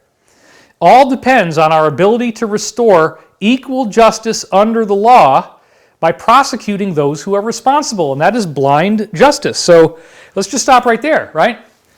These guys have rigged the system where they go after the people they don't like, and they always preserve themselves. And so justice is supposed to be blind. If you look at the statue of the woman who's the justice woman with the scales, she's got a blindfold on, which means it should only be based upon the actual weights and measures of the scale. Justice should be impartial. But what have they done? They've rigged the system, and so they talk about this more as this post goes on. Treasonous acts of sedition against the Republic, the people of the United States. And then they say start lead-in. We don't really know what that means. Infiltration rogue at the highest levels of our government, media, corporations, etc. Planned and coordinated D/F. Now, I'm not totally aware of what all that means, but I would say maybe it means Democratic Party and FISA, because the Democratic Party apparently is in this a lot more, and they show us that later on. Anyway, this is not about politics. Something far more sinister, evil, has been allowed to flourish through all parts of our society. It has been protected and safeguarded. It has been camouflaged to appear as if it was trusted. It has been projected and normalized by stars and celebrities. Then they say class 1 through 99. Now that could be indictments of stars that are going to come out. I don't know. It's all speculation. Then they say one must only look to see. Symbolism will be their downfall. Remember what I said? They hide out in the open. They have to tell you what they're doing. They have to be forthcoming about their agenda. They can't hide it. So they have to do things like give Billie Eilish all the Grammy Awards while all of her videos are extremely disturbing satanic imagery. Okay? Then it says, this is not another 4-year election. Be on your guard, stand firm in the faith, be courageous and be strong. You are not alone. We stand together. Symbolism will be their downfall. Well, that's one of the reasons why we're talking about this one world celebration that's being led today by all the stars of late night television on broadcast networks. It's a little creepy, and they got the symbolism. So, the hands are there, and it's the all-seeing eye, and it's like, whoa, okay, hold on. And again, Stephanie, I love you. I love what you did with Star is Born. That's a great movie. You had great music, and if I met you, I would totally applaud you for Star is Born because you blew the lid off of what that music industry did with you and with your career. So I hope that they don't have leverage on you or that they're calling you up with some kind of hypnotic code or whatever, but please, you still have time. You can still tell us what really happened, and we will accept you as a whistleblower. So I just want to put that message out to Stephanie Germanata. Okay? And I know people who know you, so let's just leave it at that. So 3933, multiple DC grand jury subpoenas have been issued. Wow. On behalf of the U.S. Attorney John Durham. And so one of the tweets that you click on, I'm not sure if it's this one or not, but anyway, this is one of the ones that Q linked to, where it says, and this is Lou Dobbs, okay? So here he is. He's a major journalist. You can see him there. He's one of the Fox people. He's been around forever. He's got a show called Lou Dobbs Tonight, and the thing says, it's Lou Dobbs' official check-marked account, right? And it says, FBI corruption. Jay Solomon reports, says indictments may be coming this week in the FBI's corrupt handling of the sham Russia collusion investigation, America First, and then you look down at the bottom and it says April 17th. So this is very, very recent, okay? So this is one of the really, really amazing things, which is a plot twist that I didn't see coming. I had thought that when we were hearing about possible 3 days of darkness, which maybe they're not even going to do that. They might not need to, okay? They might not even need to do it. But whatever is going on, I thought that after those 3 days, that's when the indictments unseal and that's when we get all the information. Now, while everybody's at home and they got nothing else to do and they're bored as hell, let's give everybody the truth. Let's pop open that high-octane can of whoop-ass and start drinking that shit. Okay? Because it's going to be crazy. Okay? I'm not supposed to laugh at my own jokes. That ruins... But that was good. Lou Dobbs, I mean, there he is. Read it again. We got to read this again. Indictments may be coming this week in the FBI's corrupt handling of the sham Russia collusion investigation. And then what else does Q feed you? They feed you this, and this is mind-blowing, okay? The Democrat Party and the mainstream media are one big happy family. Now look at these names, right?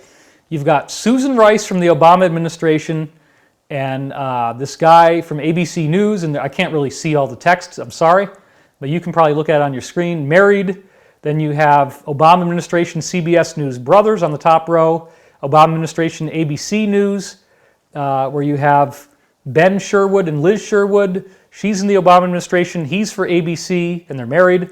Second row, left to right, you have Clinton administration and CNN, married. Obama administration, ABC News, married. Obama administration, ABC News, married. And then on the bottom row, you have Obama administration and CNN, mother and daughter. Obama administration, ABC News, married. Democratic Governor Cuomo and CNN's Chris Cuomo, brothers. So you notice that this is something unique to the Democratic side. So they have been, if you will, putting their hand on the scale for a long time, loading up the media with their people, and the media is complicit in this whole thing of actually trying to say that Russia stole the election and that the Democratic National Committee emails that were hacked, which led to all of this pizza-oriented content, which I'm sure you know what that is by now. It has a reference to things that are being done with children. That stuff is not fake. I mean, there's these very strange code words in there, and everybody's waking up to this thanks to a movie that Q linked to that we'll talk about in just a second. If you haven't already seen it, I highly recommend it.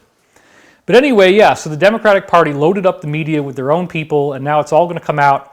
And when indictments start to drop, that means arrests start to happen, because when you get indicted, you get arrested. Okay, the two things happen simultaneously.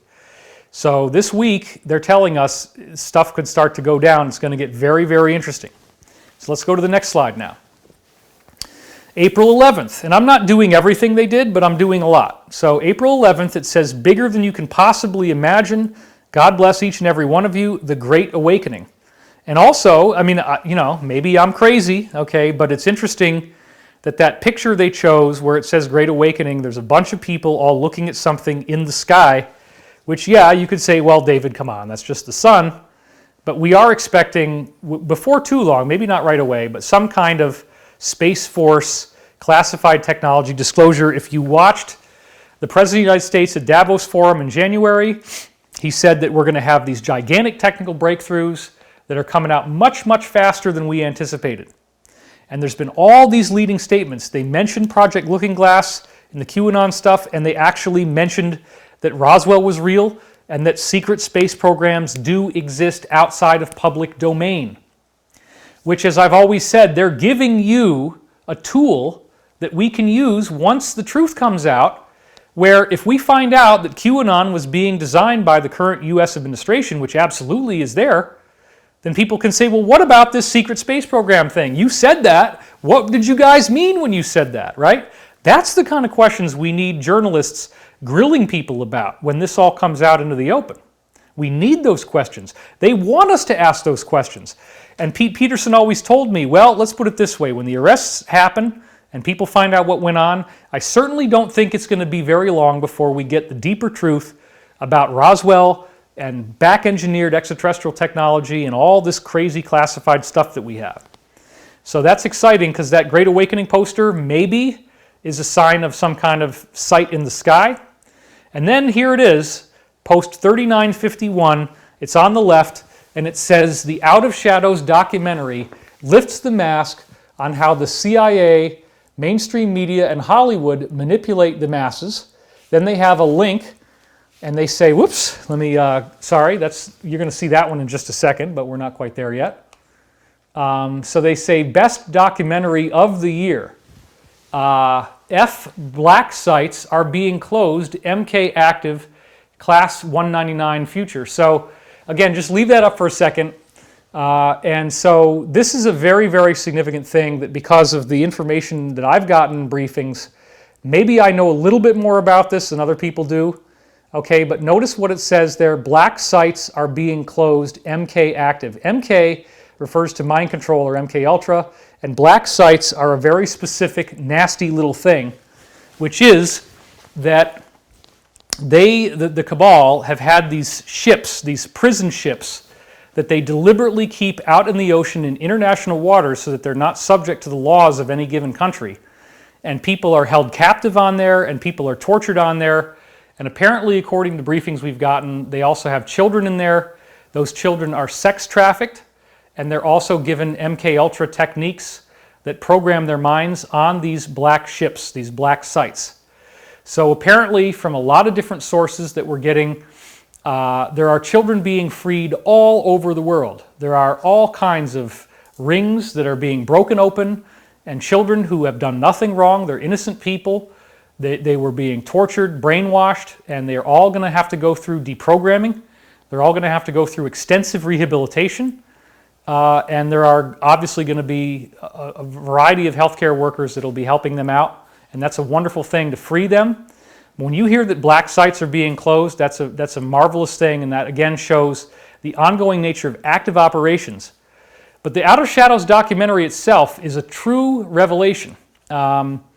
You cannot find it on YouTube unless you type in the exact title exactly the right way, which is Out of Shadows Official. If you don't type in those words in capital letters, you will not find it. You have to use the link. Last I checked, it was up to 8 million views. It's probably even more than that now. We could look at it if you want. We could pull it up, but it's probably not worth the time. I want to keep this short. But anyway, what is Out of Shadows? It's a guy who worked as a stuntman in Hollywood, and he has really done an amazing job making a true cinema quality experience, a true Hollywood level film that for me is like the kindergarten class, but it's a kindergarten class in an education that everybody needs to have. It's talking about Pizzagate. It's talking about all of this stuff that you're not supposed to know about, the collusion of media and the cabal, the Satanism, the cannibalism. He doesn't really go into anything that grotesque, but it's a really, really great, well-rounded view of so many subjects, including people from Hollywood talking about that they heard this or they heard that, or they, there's a lot of that kind of stuff too about well, I wasn't involved in it, but I certainly heard things and I saw some suspicious things and So that film is a classic, and that man is a hero. I don't have his name off the top of my head, but kudos to you, sir, and you did an amazing job. And absolutely everybody should see this. If you have not seen it, I highly, highly recommend that you do. And what's so interesting is that YouTube has a list that's called Trending, which is supposed to represent the most popular videos on YouTube. And everybody is commenting on the fact that the number 2 most trending video only has 2 million views. Out of Shadows isn't on there at all. And it's only been out for a little over a week, and it's had like 8 million views, and YouTube acts like it doesn't exist. They've already shadow banned it. You can't find it unless you type in the link or you have the exact title correctly. So ordinary people can watch this movie. If you have somebody who's still clinging to the riverbanks and they're like, I just don't want to believe any of this stuff is true at all. Okay, cool. You know, I'm not going to tell you to go watch anything else except this one thing. Just watch this one thing, dude, and then talk to me and tell me what you think. Why did Elijah Wood say pedophilia is Hollywood's biggest problem? What's going on with Corey Feldman? Why is he always talking about that? It just goes on and on. So, and it's a big, big problem. You know, there was also, and I forget his name as well, but there was a guy from UFC, one of the UFC boxers, champion boxer, who came out with an amazing video. And that also, I'll have to put that in the description so you can find it and link to it. He didn't get anywhere near the publicity of Out of Shadows. And anyway, he also said some amazing stuff because he has A-list actor sources, and those sources have told him that there are some really big A-list actor names you would never possibly think would be involved in all this dark stuff, but apparently they are. And he also said that children are being freed all over the planet, that this thing is very real, that there is a sting operation going on. A lot of it is already being done right now. A lot of it has been done already, and the big stuff is about to follow. So that's where you're going to get into these trials. So getting back to our slides again, it says, you know, now that Russia collusion is a proven lie, when do the trials for treason begin? Now, arrests, trials, treason, okay, but look at the people who are behind bars. Because you're not just talking about the people that you might think would be in the first wave of FISA. You've got Huma Abedin, Hillary's assistant. You've got Hillary. You got Susan Rice. You got Bill Clinton. You got John Podesta. And you've got Obama. There's a lot of big names behind those bars. And this is something that the president himself retweeted more than once. And now Q has used it many times. So again, and then actually look at the title of the picture. It's 54321.jpg. So that was a pretty cool thing. And again, we are getting these briefings that this week it could start. And again, that's what Q said. So I'm not going to try to do anything other than what Q is saying here and whatever little nudges we might get from the information we can find. But that's very cool. Now, another thing that I find really funny is that before we had our Great Awakening class launch last Sunday, I sent out a series of last-minute emails to get people excited about it. And what is today's date, by the way? So just so we get it's the 18th. Yeah, so this would have been the 11th, I guess, that I sent this out. This email went out where I was talking about the fact that I'm now jogging twice a day, and I've been trying to do things like relax all the muscles in my legs as much as possible, and try to increase the length of my stride, try to not stop as I'm doing it, but just keep going, keep a constant speed, and keep increasing my speed so that the duration of the jogging takes less. I have been getting really nice weight loss effects, including actually on my face, which is pretty cool. And I like it. It makes me sore, but you know what? At this point, what the hell else am I going to do, right?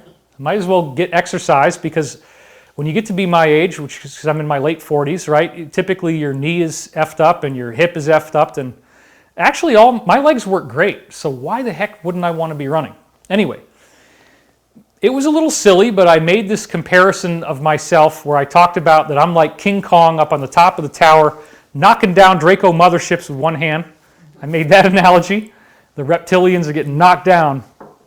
And then I said, I feel like Rocky Balboa. I'm out there jogging with my military dog, getting ready for the big title fight. Well, a couple days later, QAnon did this. On April 14th, they actually linked to a Twitter page where when you click on it, it is the actual image of Rocky jogging in the original Rocky movie with the President of the United States' head replaced over his body. So this is one of the things that I think was done deliberately, because I've heard for a long time that they pay close attention to me, and okay, you know what? Normally they've done these other David Wilcock things before. They had this thing called the trip code. People didn't really know what that was. It turned out that you could go into books.google.com and then the / and you put that code in, the trip code, and then it would bring up certain books. And there were several of those that had my books linked in them. Obviously, when they mentioned Project Looking Glass, that was a big one. When they mentioned the Secret Space Program, that goes right into my bailiwick. But I don't usually try to even take credit if Q shouts out to me because I don't really need to. You know, it's not about me. It's about you, and it's about freedom, and it's about the military, and it's about justice. That's all I care about. I don't care about being famous. I took basically all of 2019 off for the most part. I did my little class. I did some videos at the beginning, ran my class, and then I went off and finished my book, and that took all the rest of the year. I don't need to tweet a picture of my dinner. I don't need to tell you where I went to the bathroom. I don't understand why people feel the need to talk about themselves every day on social media. I just don't do that. But I also feel like I have a valuable voice, and that now is the time I was waiting for to really jump in and get active again. So that's why I'm doing this, because I waited until we would be in a place where I was less at risk of my channel getting taken down, because the big stuff started to happen, and now we're in it. So thankfully, I have not gotten my channel taken down. So again, whoever did this in Q, thank you guys for making such an obvious nod where I had compared myself to Rocky jogging, and then 2 or 3 days later you come out with that post. That's another great example. I thank you. So appreciate that. All right, so this is another one, and it doesn't have the top, but it was right around the same time window. It was like around April 13th or 14th, where it said, and this is talking about these indictments that they're about to unseal, because this is going to happen, and it's all going to weave in all the stuff about FISA and the election tampering and all that crazy stuff. The public will learn the truth. In other words, that there was a conspiracy to pin the Democratic National Committee hack on the Russians when they actually knew that it was done on a USB stick, and it came through most likely the Democratic National Committee staffer, Seth Rich, who was then assassinated. The public will learn the truth. The media will attempt to spin it as a partisan attack, as they always do. The House will push for the removal of Attorney General Bill Barr, BB, B-2 bomber. They had all those codes in the Q stuff before. The House will open investigations into Barr and Durham. Oh, we have a lack of confidence. Full disclosure provides truth. Now, there's this funny thing that they did there. First of all, before we even get to Delcast, because you notice they spelled D-Class wrong, okay, and there's a whole thing about that, which I haven't actually had the time to really remember what that was, but there's somebody that did a brilliant analysis of other places where they deliberately spelled D-Class wrong, okay, but they said full disclosure. Now, this has been our thing for a long time. Full disclosure, again, is a David thing, because we've always been using that word. And that word for us, those words mean you get the whole truth. You find out about the secret space program, you get the technology, you get to find out that ETs are real, maybe they introduce you to some of them. We find out that we're part of a galactic neighborhood. We find out that we're going through our growing pains to be able to get to join those people who are really cool people, for the most part, except for this small contingent which we can defeat, the negative ones. We have parity with their technology now in the secret space program. We can fight them on their own turf. You know, there's the compartmented, deep black secret space program stuff that's corporate, military industrial complex, and that's broken away, and that's its own thing. But here on Earth, the DIA's version of the secret space program, they already now have parity with the Draco, meaning we can fight them. We have comparable weapons, comparable ships, and we can win. So that's a very, very valuable thing, because we're going to need to defend ourselves against new enemies as we grow up and we become part of a planetary and galactic civilization, which does not mean New World Order, by the way. I believe in sovereignty, and nonetheless, we're going to have freedom. We're going to have a whole new level of freedom, and we're going to have new wars to fight, including getting rid of the bad guys, which I fully support. Why wouldn't I? If we could kick these reptilians in the ass and get them out of here, I totally support that, you know? Absolutely, and you might get to use some really cool technology while you're doing it. So the House is going to push, oh my God, we got to get rid of Attorney General Bill Barr. This is a partisan attack. It's only to help the President of the United States. It's not true. They're lying. They made it all up. We got to open up these investigations. And then they say full disclosure, Delcast, which again has an interesting secret meaning. Full disclosure provides truth. Foreign corroboration provides truth. What happens when corporate media knowingly pushes false information that is propaganda? What happens when corporate media can no longer be trusted? The silent war continues. Well, let me tell you, okay, if corporate media is knowingly lying to you to steal elections, that is treason, that is subversion, that is the overthrowing of democracy, and that is a crime, and there's going to be sealed indictments. So yeah, and then they're showing you how the people in the Obama administration, the Clinton administration, are directly embedded. They're married to the top people in the media. So yeah, this is all part of a deeper operation, and there's going to be arrests.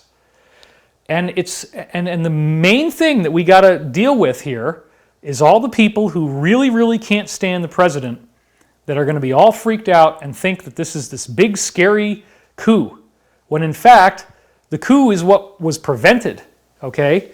And the coup has been prevented in multiple different ways.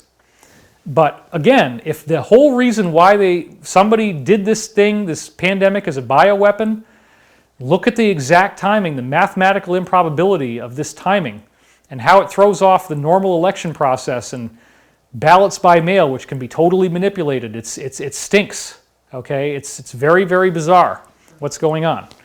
Okay, another slide. When does the non-disclosure agreement expire regarding Drudge Report's sale to a foreign entity? Now, this is something we all need to be aware of, everybody. This is a very big thing. Let's read it. It says, when does the NDA expire regarding Drudge R sale to foreign entity? Think 2020 presidential election +1, maybe a year later, afterwards. That's the first time you find out Drudge got bought out by a quote-unquote foreign entity. Removal blackout coming of pro-president accounts. So they're going to knock off social media accounts. They're going to blacklist, take them down. When by any means necessary, all assets of the darkness will be deployed in this election. The sleepers who are appearing to be pro, like Drudge, will shift their position and become nay.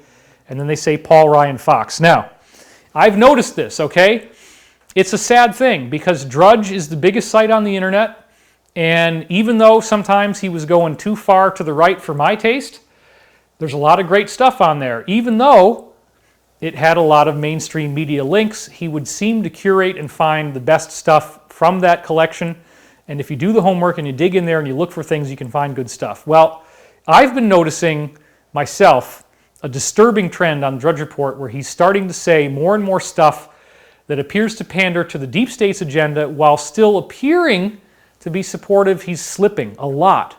And he's doing really crazy stuff. Like he had several slides, 2 days, where he had these alarmist headlines where they had Trump's picture on the US dollar and all this hysteria about the fact that his name is on the checks that people are getting from the Treasury. Well, he is the president. I mean, come on. It's not a big deal. Everybody's so offended. Oh, I'm so offended. I can't handle it. I'm so offended. Okay, well, they want you to be that way. It's an outrage machine. Because if you're offended, you're distracted, you're off balance, and they can just push you. Oops, I guess we lost the whole world because we kept the thing shut down because, oh my God, the deaths are so bad. Okay, well, yeah, the deaths are so bad if we don't reopen the economy. And you have to do that. You cannot sacrifice a greater number of people to save a smaller number of people. It's simple math. It doesn't work, right? So now you can't trust Drudge Report. That's what they're telling you on cue. Drudge Report has been compromised. There's a secret contract, and you're not going to find out until after the election. So we now must expect Drudge will betray, and he will actually tell you to vote against the guy that he supposedly was supporting. So, maybe this isn't a big deal to you, and maybe, serves him right. Okay, fine. But you know what? Let's just see the indictments. Let's just find out what does Q want to tell us, and then let's make up our mind. Don't draw conclusions. Figure out what the hell this thing is first before you open your mouth and try to think that you know everything, because I don't know everything. We don't have all the answers. And when this thing comes out, it's going to be amazing. So just hang in there and wait for the goods to happen. Now, here's another one. Important to understand, this must be done by the book. This is April 15th, which interestingly enough would have been tax day, and we all got a break from that, and I certainly am grateful for that. A little more time. This time of year can be very stressful for people. So here's an anonymous person. You could say anonymous coward, but again, you're not really a coward. You're still participating, and I appreciate that. You have to sense the tension building, Q. It's becoming a tinderbox. So this is basically a verbalization of something that has to be a sentiment that is very widespread amongst even the most woke audience that follows Q. The idea that, hey, guys, this is getting pretty effed up. And like, are you sure that you're not like just screwing up really badly and you're not telling us and the plan is not to be trusted? And maybe where we go one, we're not going all. Maybe one is going over here and all is going somewhere else. No. Where we go one, we go all. Trust the plan. They saw the future with Looking Glass. They've told you the events that are coming will shock the world, that there's going to be a global televised sit down. Look, they're not going to screw up. They're not going to waste this opportunity, and they're not going to fail. They have multiple, I've had the briefings, there's multiple backup plans of how this gets done, and it could be totally different than anything that we heard. You might not even get the 3 days, okay? And they might be able to take advantage of unexpected plot twists and geopolitical developments that could be used to their benefit, right? So this is a verbalized question, and I'm so glad they did this, because politically, in my opinion, they really need to have a voice of confidence and security. So somebody's saying, come on, you got to sense the tension building. This is becoming a titterbox. All the unspoken stuff is there, like, well, what if you guys are figuring out that you're not going to pull this off and we're about to go into a 5G reptilian slave state, and y'all are just not telling us because you're hoping not to tip us off so that we freak out. Okay, well, Q comes back and says, no, it's all good, everything's fine. So let's hear what they had to say on this, because this is very important. First of all, imagine if we weren't here, right? If they weren't here, we would be so much more screwed right now because of all the things they're doing.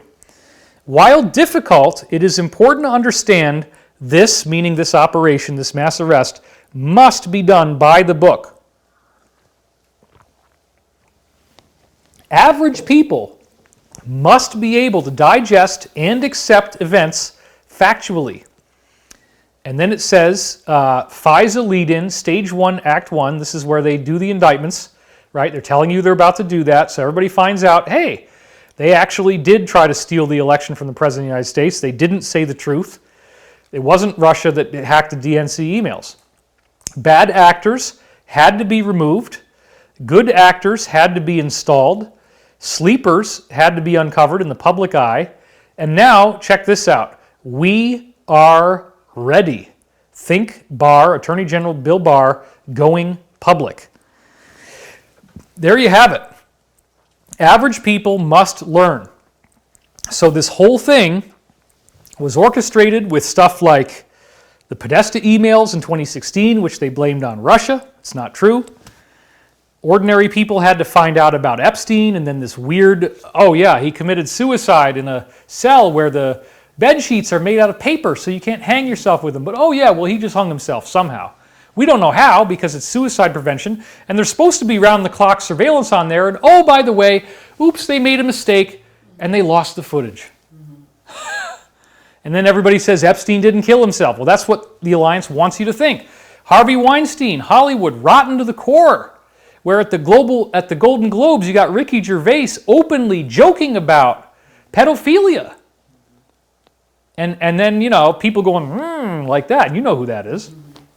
So, yeah, it's pretty freaking weird. And people have to have the time. You have to see Harvey Weinstein actually go and get indicted and get arrested. And right after he got arrested is when all this stuff went into warp drive with the virus and everything, okay? So it's crazy to think this way, but again, they will win the election at all costs. You might as well write in Baphomet, you know, at this point. And they don't care. They don't care how many people die. They don't care.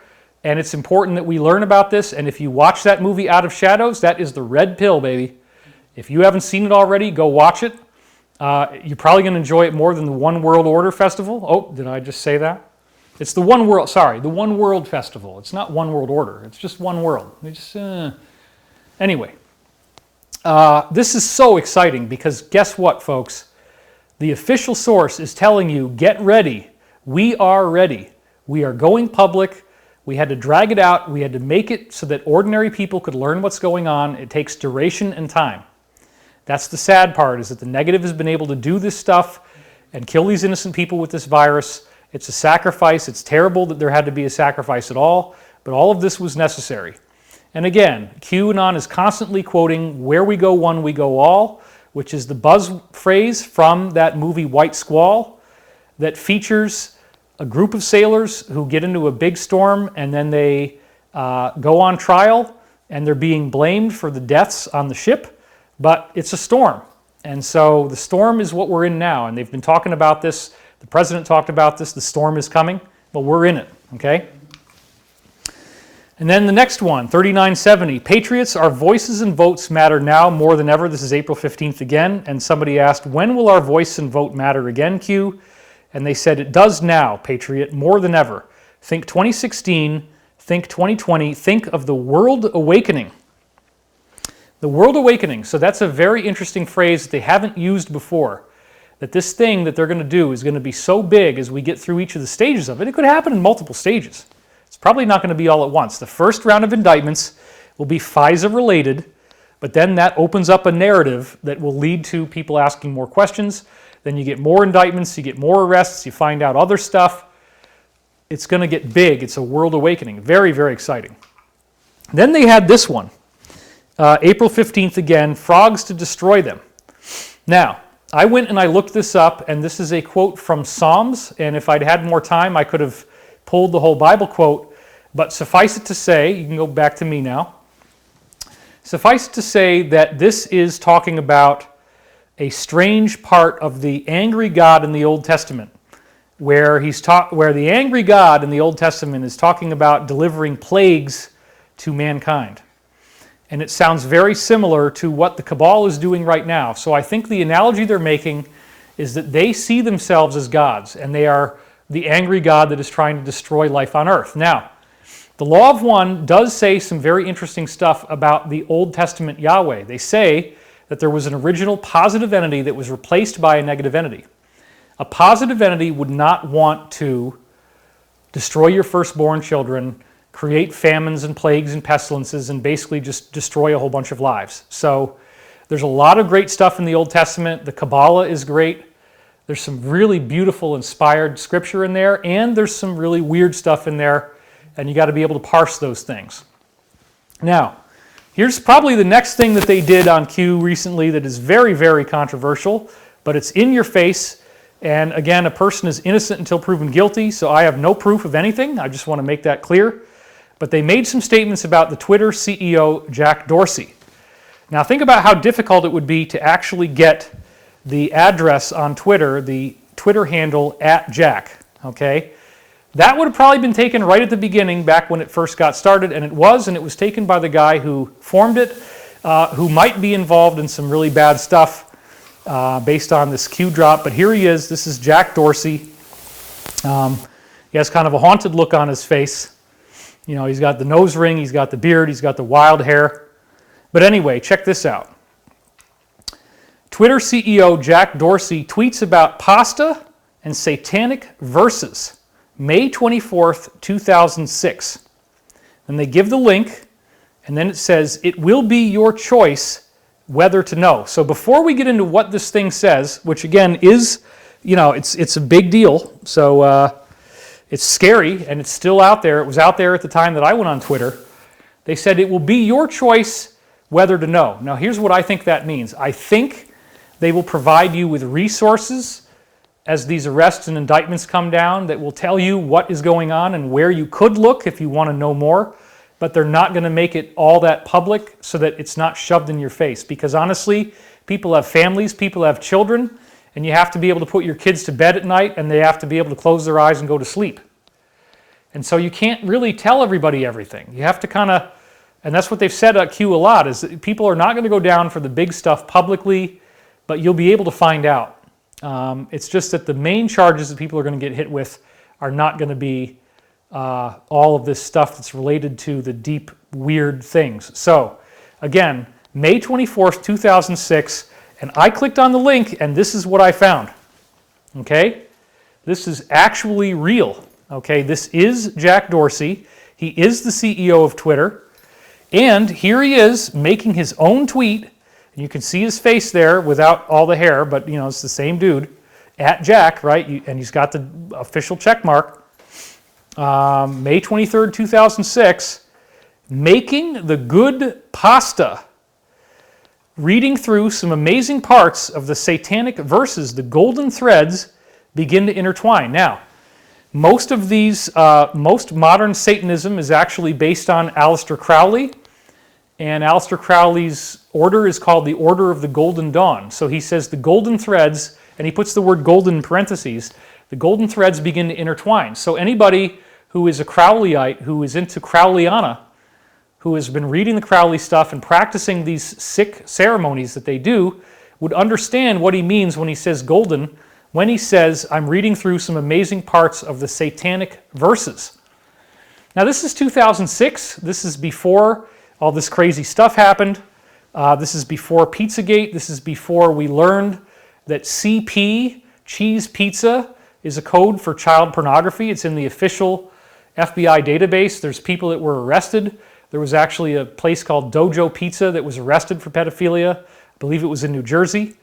It was a martial arts dojo and a pizzeria, and they also had this child trafficking thing going on at the same time. There's a lot of really sad stuff, but the point is that when they use the term pasta, this is a reference to boys, and it's a reference to having sex with children, apparently, and it also apparently could be a reference to eating the children. Hence, they make food references like pizza, pasta, hot dogs. So it's really, really dark. Now, does that mean that Jack Dorsey is doing this? No. Is it possible that he's only talking about making good pasta, as in cooking regular spaghetti? Yes, it's possible. And he is innocent until proven guilty, and I would never in any way imply that this is what really was going on. But yet again, if you look at the reference of pasta and satanic verses and golden all in the same little tweet, it's pretty freaking strange. So Jack, sorry, buddy. Sorry to have to talk about this. Please don't ban my Twitter account just for talking about this, because everybody's talking about it. But there's his tweet when I clicked on it. And here's a picture that might not be too different than some other ones that we might be seeing pretty soon of him. And by the way, just for fun, let's look at how much he's worth right now. He's worth $3.8 billion as of today. I looked it up today. That is a lot of money. And guess what? The President of the United States, guess how much he's worth right now? Almost half. So this is a lot of information to take in. I understand that. And again, innocent until proven guilty in a court of law. And let's hope that that is an oversight, or that it was a very inappropriate joke or something. I don't know. How do you... Pasta reference in 2006 with satanic verse, and then he also just so happens to be worth twice as much as the President of the United States, and he's the CEO of Twitter, and big tech has been doing all this crazy stuff, and Twitter has been shadow banning like crazy, but they're actually the least evil compared to Google and Facebook, right? But again, a lot of really crazy stuff going on here. So just so that we can recap this, this kind of brings me up to date with the Q stuff that I want to share today. And last but not least, before we go into our meditation, there's one more thing that I want to do real quick, which is to go through just a couple highlights. Because remember, last Wednesday, I went through prophecies of these readings that I got in 1996. So just to review, I was really big into Art Bell, and I was really big into remote viewing, because that was one of the main things Art was talking about. I learned through one of his guests, Dr. Courtney Brown, that there was a series of practices that would get remote viewing to work. I wanted to try it out for myself, and I started to be able to hear a still small voice when I woke up in the morning, and I could still remember my dreams. I talked to a guy online named Joe Mason, who has the website greatdreams.com, and he taught me how to do this dream voice technique. I blended his advice with the remote viewing protocols that were studied from things like Dr. Courtney Brown's book on remote viewing, and I started to listen in the morning and hear these things that I could make out amongst my dreams. This is after I'd been writing my dreams down for 4 years every morning. Lo and behold, what I got was verbal messages coming through. Starting on November the 10th, The clarity started to get more understandable as time went on through the month of November 96. And then in December 96, there was a whole bunch of really weird cryptic stuff. Now, the cryptic stuff included some very flagrant prophecies of 9/11. We went through all that, how they were encoded. Very amazing. And it wasn't until the coronavirus thing started that I went back to the book that I just finished and went into some of the same readings that I had just quoted from at the end of the book. The source was apparently an extraterrestrial. It was a series of them that would be these angelic types, these elders or midwayers or Anshar, or whatever you want to call them, tall whites, angels, if you will. But they are real positive ETs that are working with our governments to try to help the planet go in a positive direction, stay on the positive timeline. They began speaking to me through this method in 1996, and I never understood most of what happened in December 96. It was all very encrypted. I went back to it and I discovered, oh my God, there's all these things that reference the current pandemic. I was able to get 400 words into the new book that's coming out on June 2nd. At the very last page, 400 words about this. So I just want to review some of the, just a couple of the highlights, because that thing went on for 5 hours. So anyway, December 3rd, 1996, this is the one that was in the book where it said, and a lot of this is cryptic because that's the way the dream voice works. It said, I'm bringing in a large Italian sub with tomatoes. And so again, in the full context, this appears to be the idea that Italy was going to have a lot of COVID problems and that a lot of this is dealing with food, that we all have to, we can't get food anymore in a restaurant, so you have to have it delivered. So you're bringing in an Italian sub, meaning you're getting it delivered to the house, but it's also a reference to Italy. So again, that is what you should have for lunch today. It seems to be talking about the pandemic and people getting deliveries. We will orchestrate this image as time progresses. Now this, again, back in the day, because I didn't know if my data was clean or if I was getting bad data, it said by 2010, germs will have rid the earth of many problems. Overpopulation is nothing to scoff at. Now I noticed when I went back and looked at this, wait a minute. First of all, I was worried that maybe I was getting a negative influence, that maybe negative entities were influencing the feed, because we don't think that problems are needing to be removed by germs. We don't think that overpopulation is something that should be fought by germs, right? That sounds like the negative elite. That sounds like their agenda, not the positive side. So, was this a negative statement? Was this a negative passage? But wait a minute. First of all, germs will have rid the earth of many problems. Okay, the problems in this case, in context, appear to be talking about the deep state and how they've infected our society. And then they say overpopulation is nothing to scoff at. That's the elite's perspective. So now I noticed that this is an encoded thing. If they had told me the year 2020, first of all, it would have tipped off the enemy. It would have been too specific, and it would have made me realize that 2012 was not anything that important, whereas 2012, for me, the things that I expected to see in 2012 are happening now, so we are on that timeline. But the exact end date of the Mayan calendar was 2012. Now, granted, we had some crazy stuff happen beginning of 2013. The global surveillance disclosures of Edward Snowden revealed a lot more about the deep state. That was a big part of the awakening. So a lot of stuff did happen. And we are in an ongoing awakening process. So this is not just all going to happen in one sudden moment. It's an ongoing process. However, I now see this passage as encoded. So let's go back to the passage and try to decipher this thing. First of all, 2010 is only a one digit away from the year that we're in now, right? And you can see that very easily because if you add 10 to 2010, you get 2020, which means you just change the 1 into a 2. You add one more digit to the 1 and you get the correct date. So like I said, if they had said 2020, it would have ruined my 2012 incentive plan where I crammed all these books together thinking that the world was going to end in 2012. I crammed 5 books into one, and that was my source field book. Because normally I could have written 5 books and had a good career from that. I said, nope, I'm going to do it all at once. It might have also tipped off the cabal, as I said. And then again, as I said last time, in harmonic math, you can always knock off the zeros to get to the core vibration of the number, in which case, again, you have 201, and you just add 1, and you get 202. So again, without the 0, you have 2010 and you can take off the 0 and you get 201.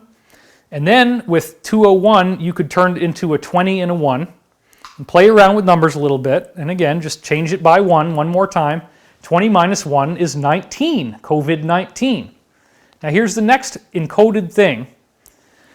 By 2010, which could again be a code for 2020, it's only 1 digit away, germs will have rid the earth of many problems. This is actually talking about the cabal. Overpopulation is nothing to scoff at. Well, scoff at sounds like cough at. So that's an interesting thing. Nothing to cough at is like the dry cough of coronavirus. So that could be another layer of this. They give you the year that's only off by 1 digit. They say nothing to cough at. They reference the dry cough.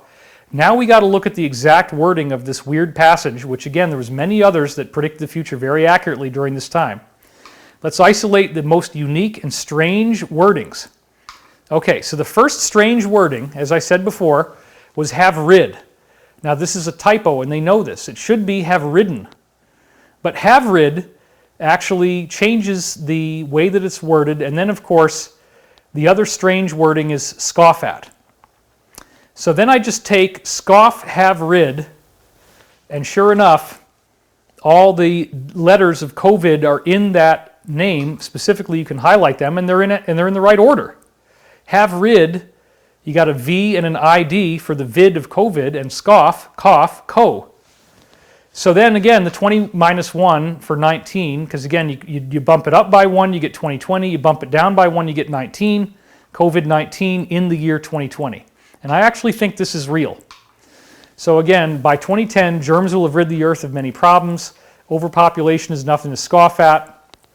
And then it says, it is like this much when you have this much as opposed to this much, and I was shown the image of a person weighing things in their hands like the scales of justice. You just had Q talking about justice needs to be blind.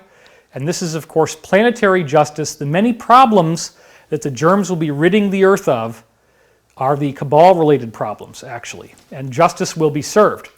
Now I'm going to jump ahead to December 7th. There's many others in here that I'm skipping over. I'm just giving you some of the very best ones, where it said he had a whole day of Krishnamurti, and then while the source was transmitting to me, I heard the sound as if the being was sneezing, and out loud I said, bless you. So that was something there, and Krishna is the god of war. And then there was also, I actually sneezed as I was doing this, as I was transcribing it, so I noticed the timing of 2 sneezes, because they got me to sneeze while I was doing the transcript. Again, this is interesting, the god of war, the sound of sneezing. What kind of a sneezing war is going on? Well, in the next one, they say this.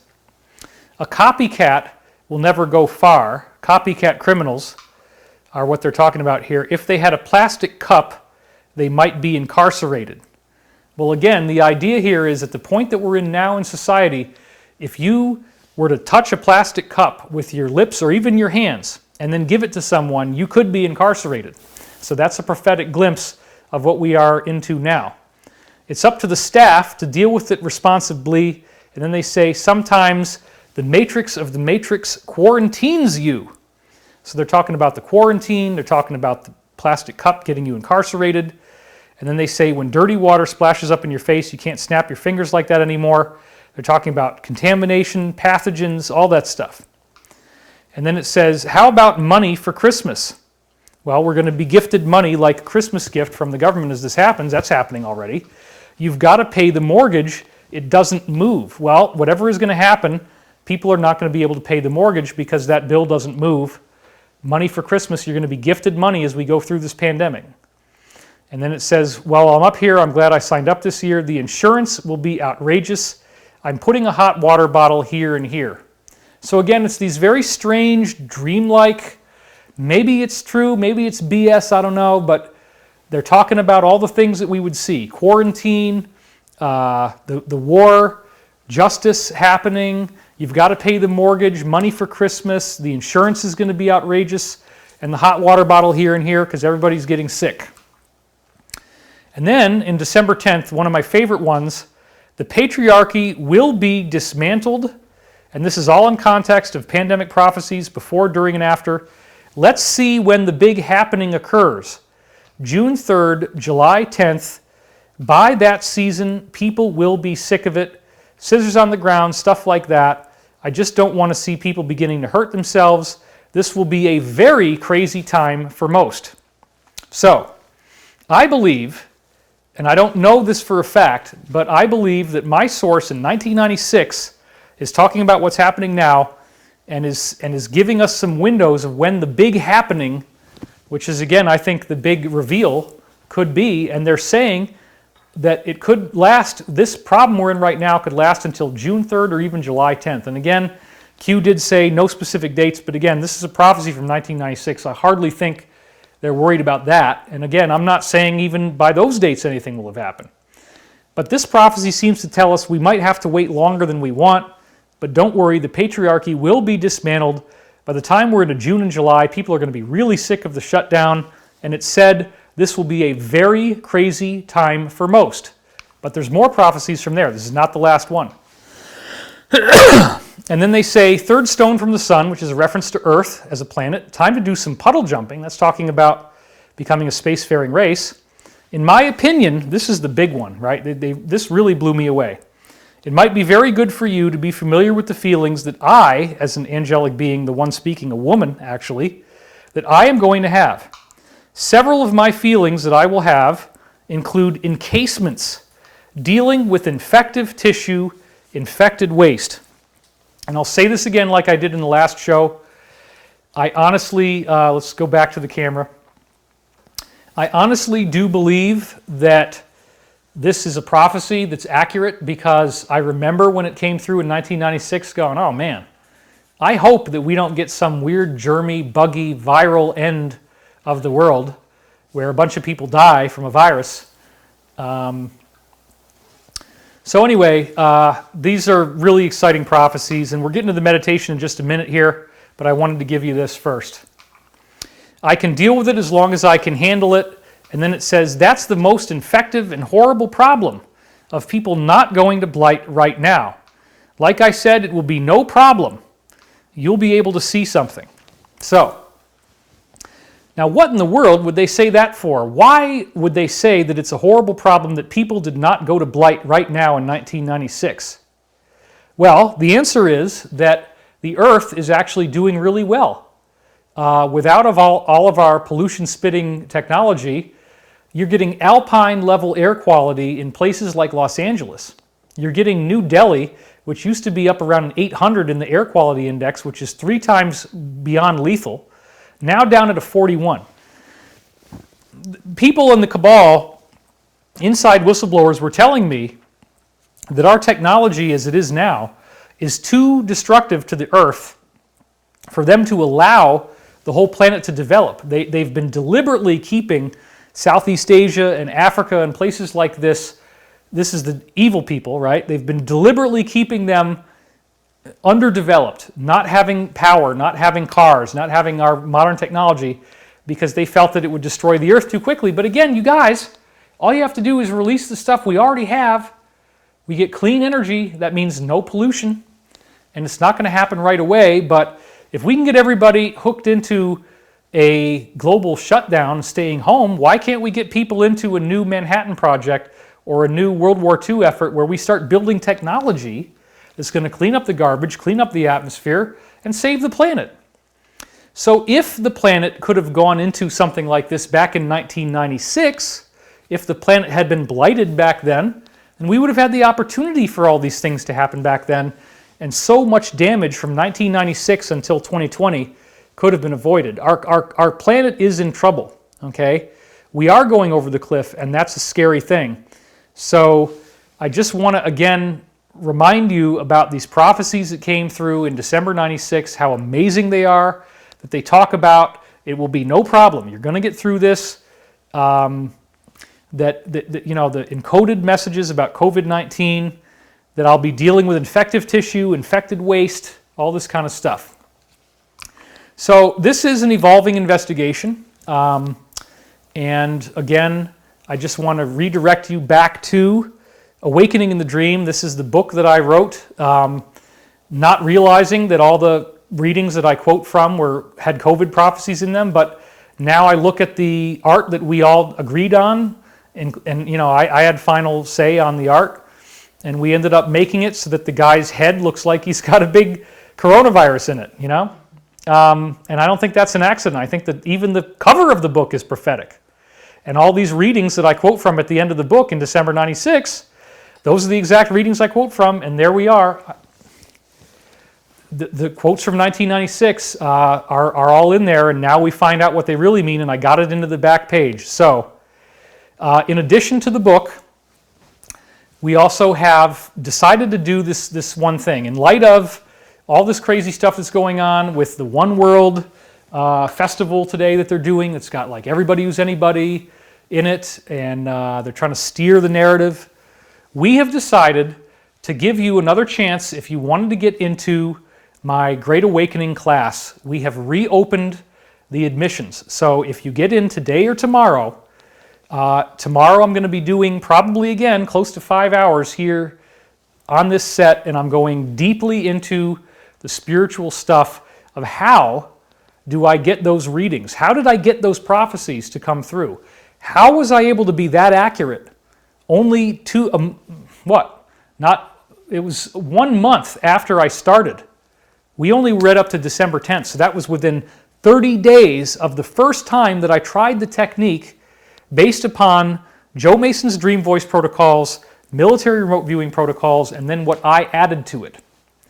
Now, in addition to that, it also is true, and I talk about this extensively in the book, that dreams are your ticket to psychic readings. If you've ever wanted to get an expert psychic reading, all you need to do is remember a dream and then understand the language. Okay?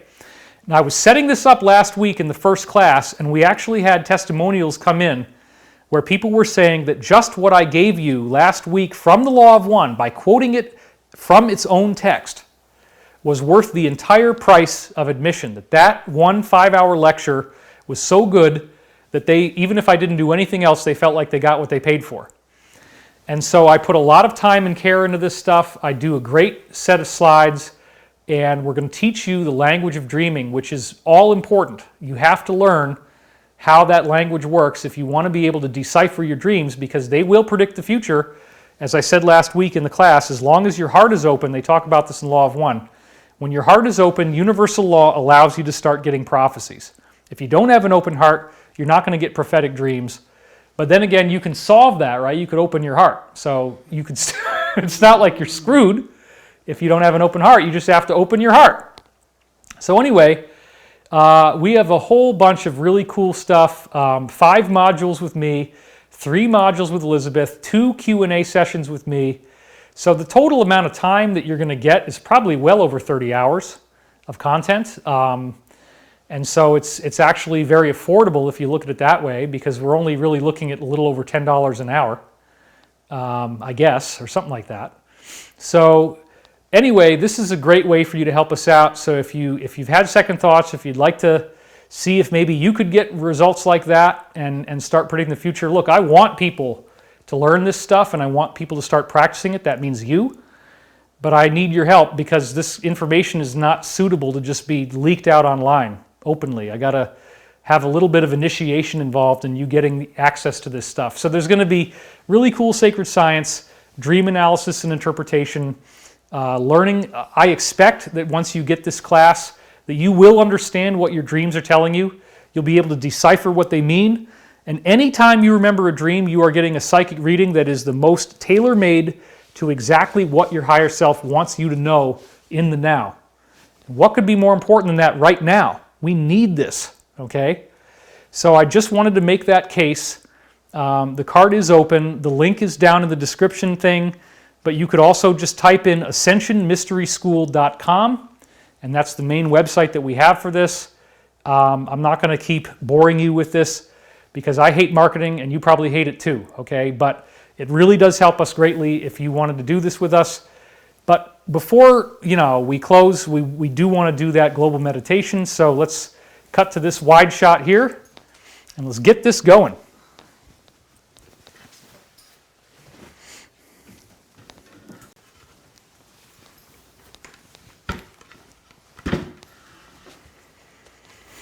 All right.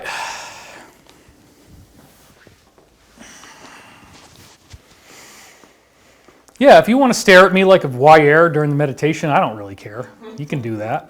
But there's nothing else to look at, so you might as well just close your eyes because it's going to get really boring.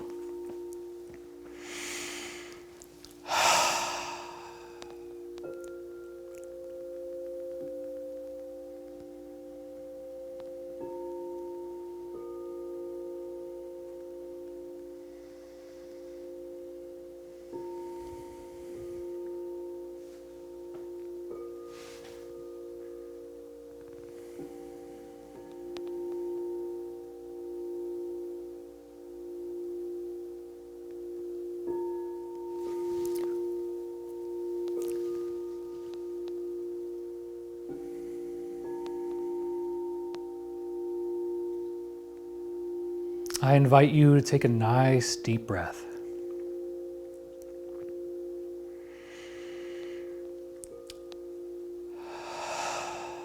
And gently exhale.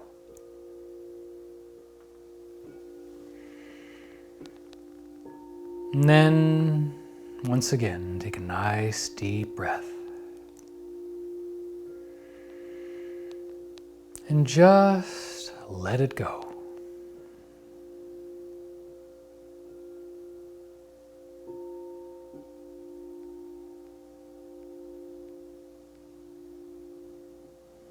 Finding a strong and peaceful center within yourself.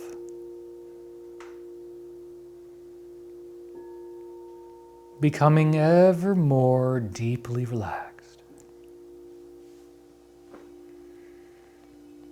as you let yourself go into a calm tranquility.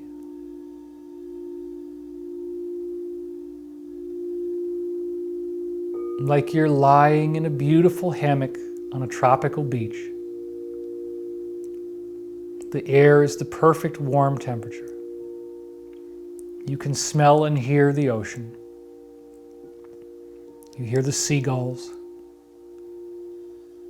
maybe even the sounds of dolphins, and the gentle breeze as it laps the surf against the shoreline. And you feel the warmth of the sun on your skin, the smell of the cocoa butter in your suntan lotion.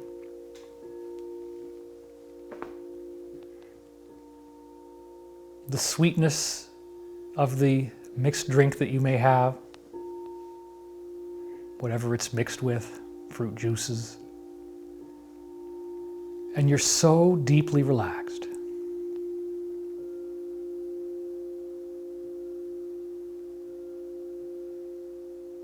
No harm is coming your way, and you are in paradise.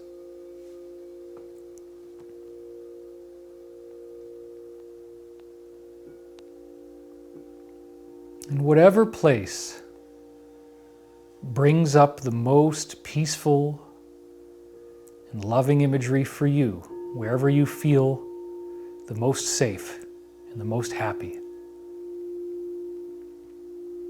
you can always bring it back. You can think about the happiest place on earth for you, whatever that may be, and how deeply relaxed you feel when you are there, and how wonderful that experience is for you.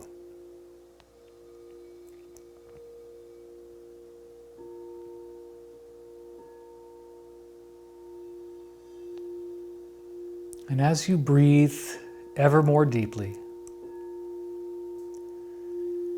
I invite you to look at those things in yourself that haven't quite added up, where you have felt frustrated or abandoned or alone or sad. And notice that this happy place is yours to visit with your mind anytime you want. That the planet is becoming that happy place, that paradise, that tropical oasis, where people say what they really mean in a loving way, where there are no hidden agendas, no lies, no secrets, no deception, no trickery, no deceit.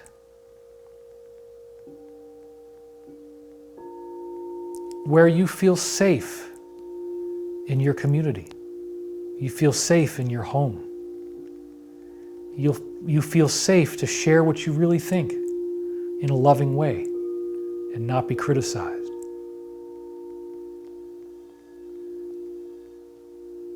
And your heart is healing. Imagine all that weight, all that pain easing away. And as you ease your way into greater peace, greater happiness, greater faith and trust in a loving creation, and you find yourself elevating,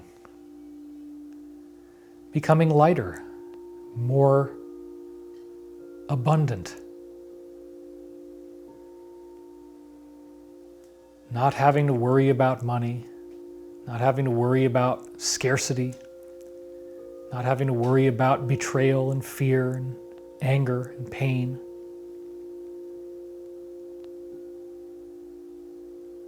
You are the change. The change begins with you. How you think now, how you think about yourself.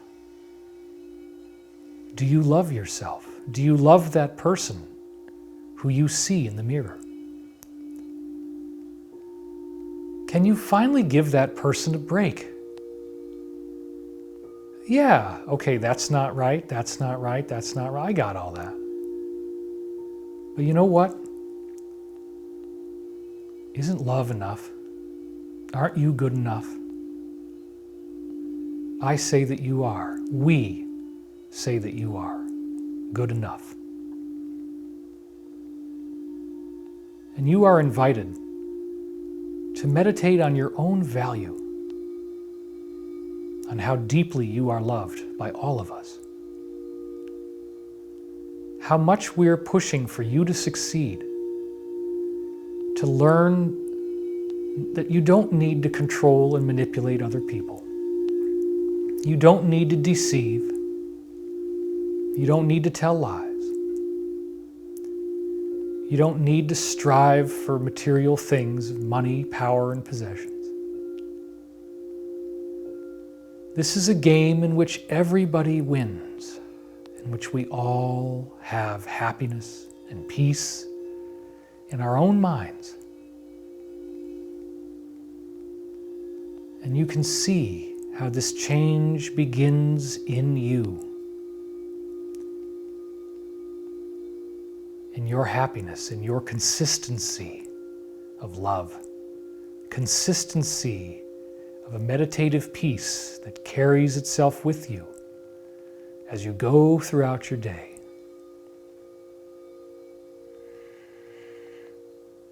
And letting the others around you off the hook. You don't need to torment them. You don't need to be afraid of what they might say or do. If someone actually delivers something unkind or unpleasant or disruptive to you, you can peacefully deal with it as it happens. But you don't need to live in a state of fight or flight. You don't need to be bracing for the next problem and anticipating possible insults or injuries or slights. You can just be in love. And you're so relaxed right now. What else would you want to be in? It feels good to be at peace.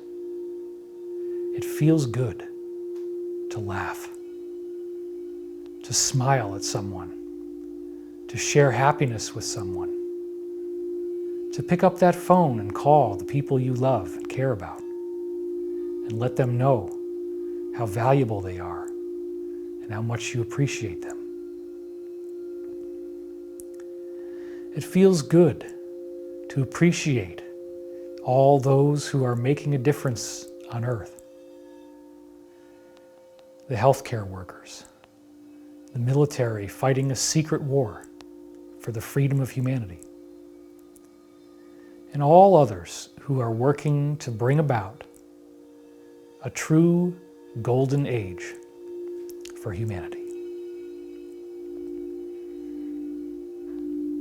Imagine that this love is a white light containing all 7 colors of the rainbow, all 7 densities of the universe. The pure logos, the mind of the Creator, as an intelligent and aware principle. Imagine that living light that is so warm and so inviting that you never really knew what home was until you encountered it. And only then do you really know what being home actually means. And everything else besides that home is a side thought, a separate journey, a distancing from who you really are as a being of pure, magnificent, radiant perfection and love. And nothing else really matters at all.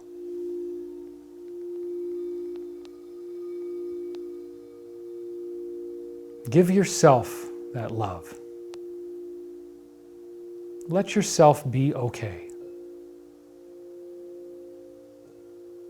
You are invited to forgive yourself for things you may have said or done in the past, when you weren't really seeing how it all works like you do now.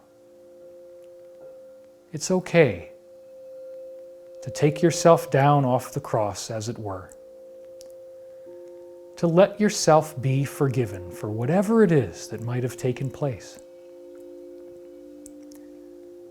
For ultimately, you do understand that karma is an absolute law. And most likely, the things you've already said and done have been balanced. You just didn't get the memo. But in this peaceful place, you see how all is whole and complete and perfect as it is. Now envision this white light engulfing the entire planet in love,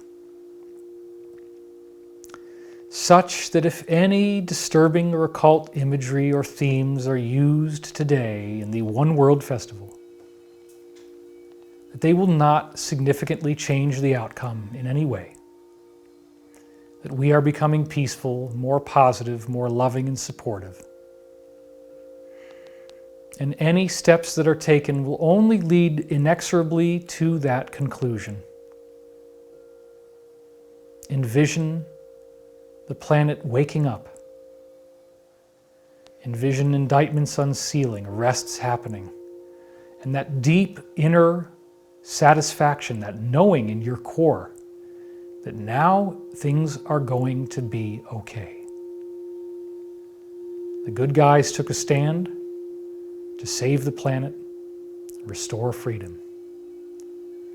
And it's okay that this happened. It's a wonderful thing.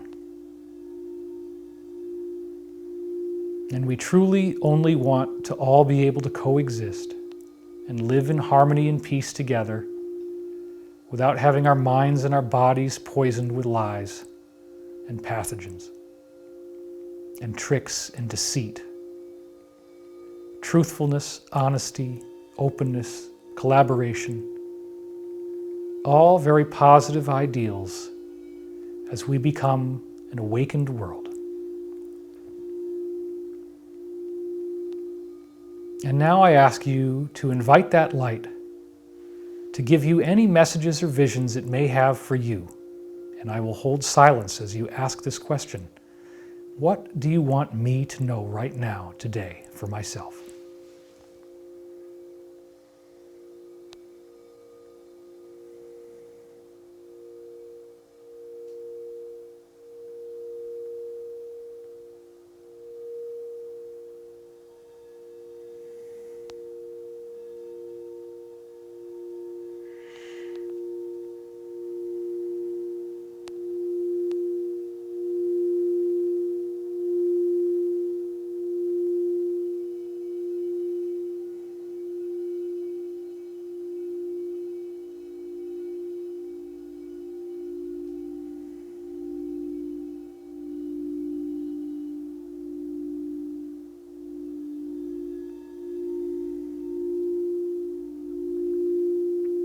You are so loved beyond your wildest dreams. So many beings in physical and non-physical form embracing you, showering you with light. So looking forward to your graduation, to your awakening, to your unfoldment as a higher dimensional being. This is attainable and it is up to you. You can do it. You have the power within yourself to open your heart and be ready for this global transformation, the Great Awakening.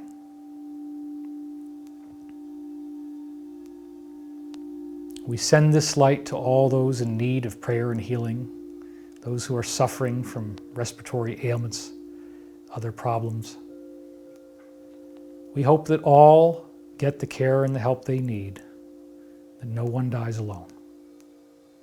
And many shall live and get through this with peace and health, if they are so suffering at this time.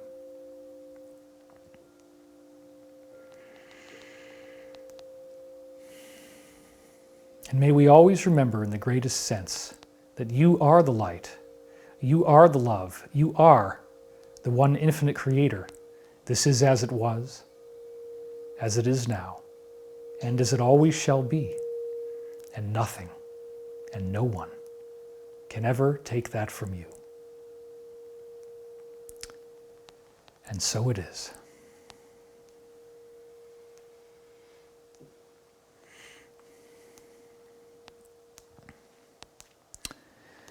All right. That was fun. Let's go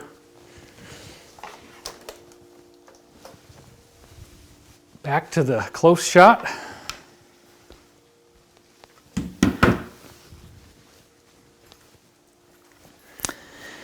All right, well, that's all the time we have in this exciting, fun-filled, not in the least bit disturbing broadcast about Satanism, cannibalism.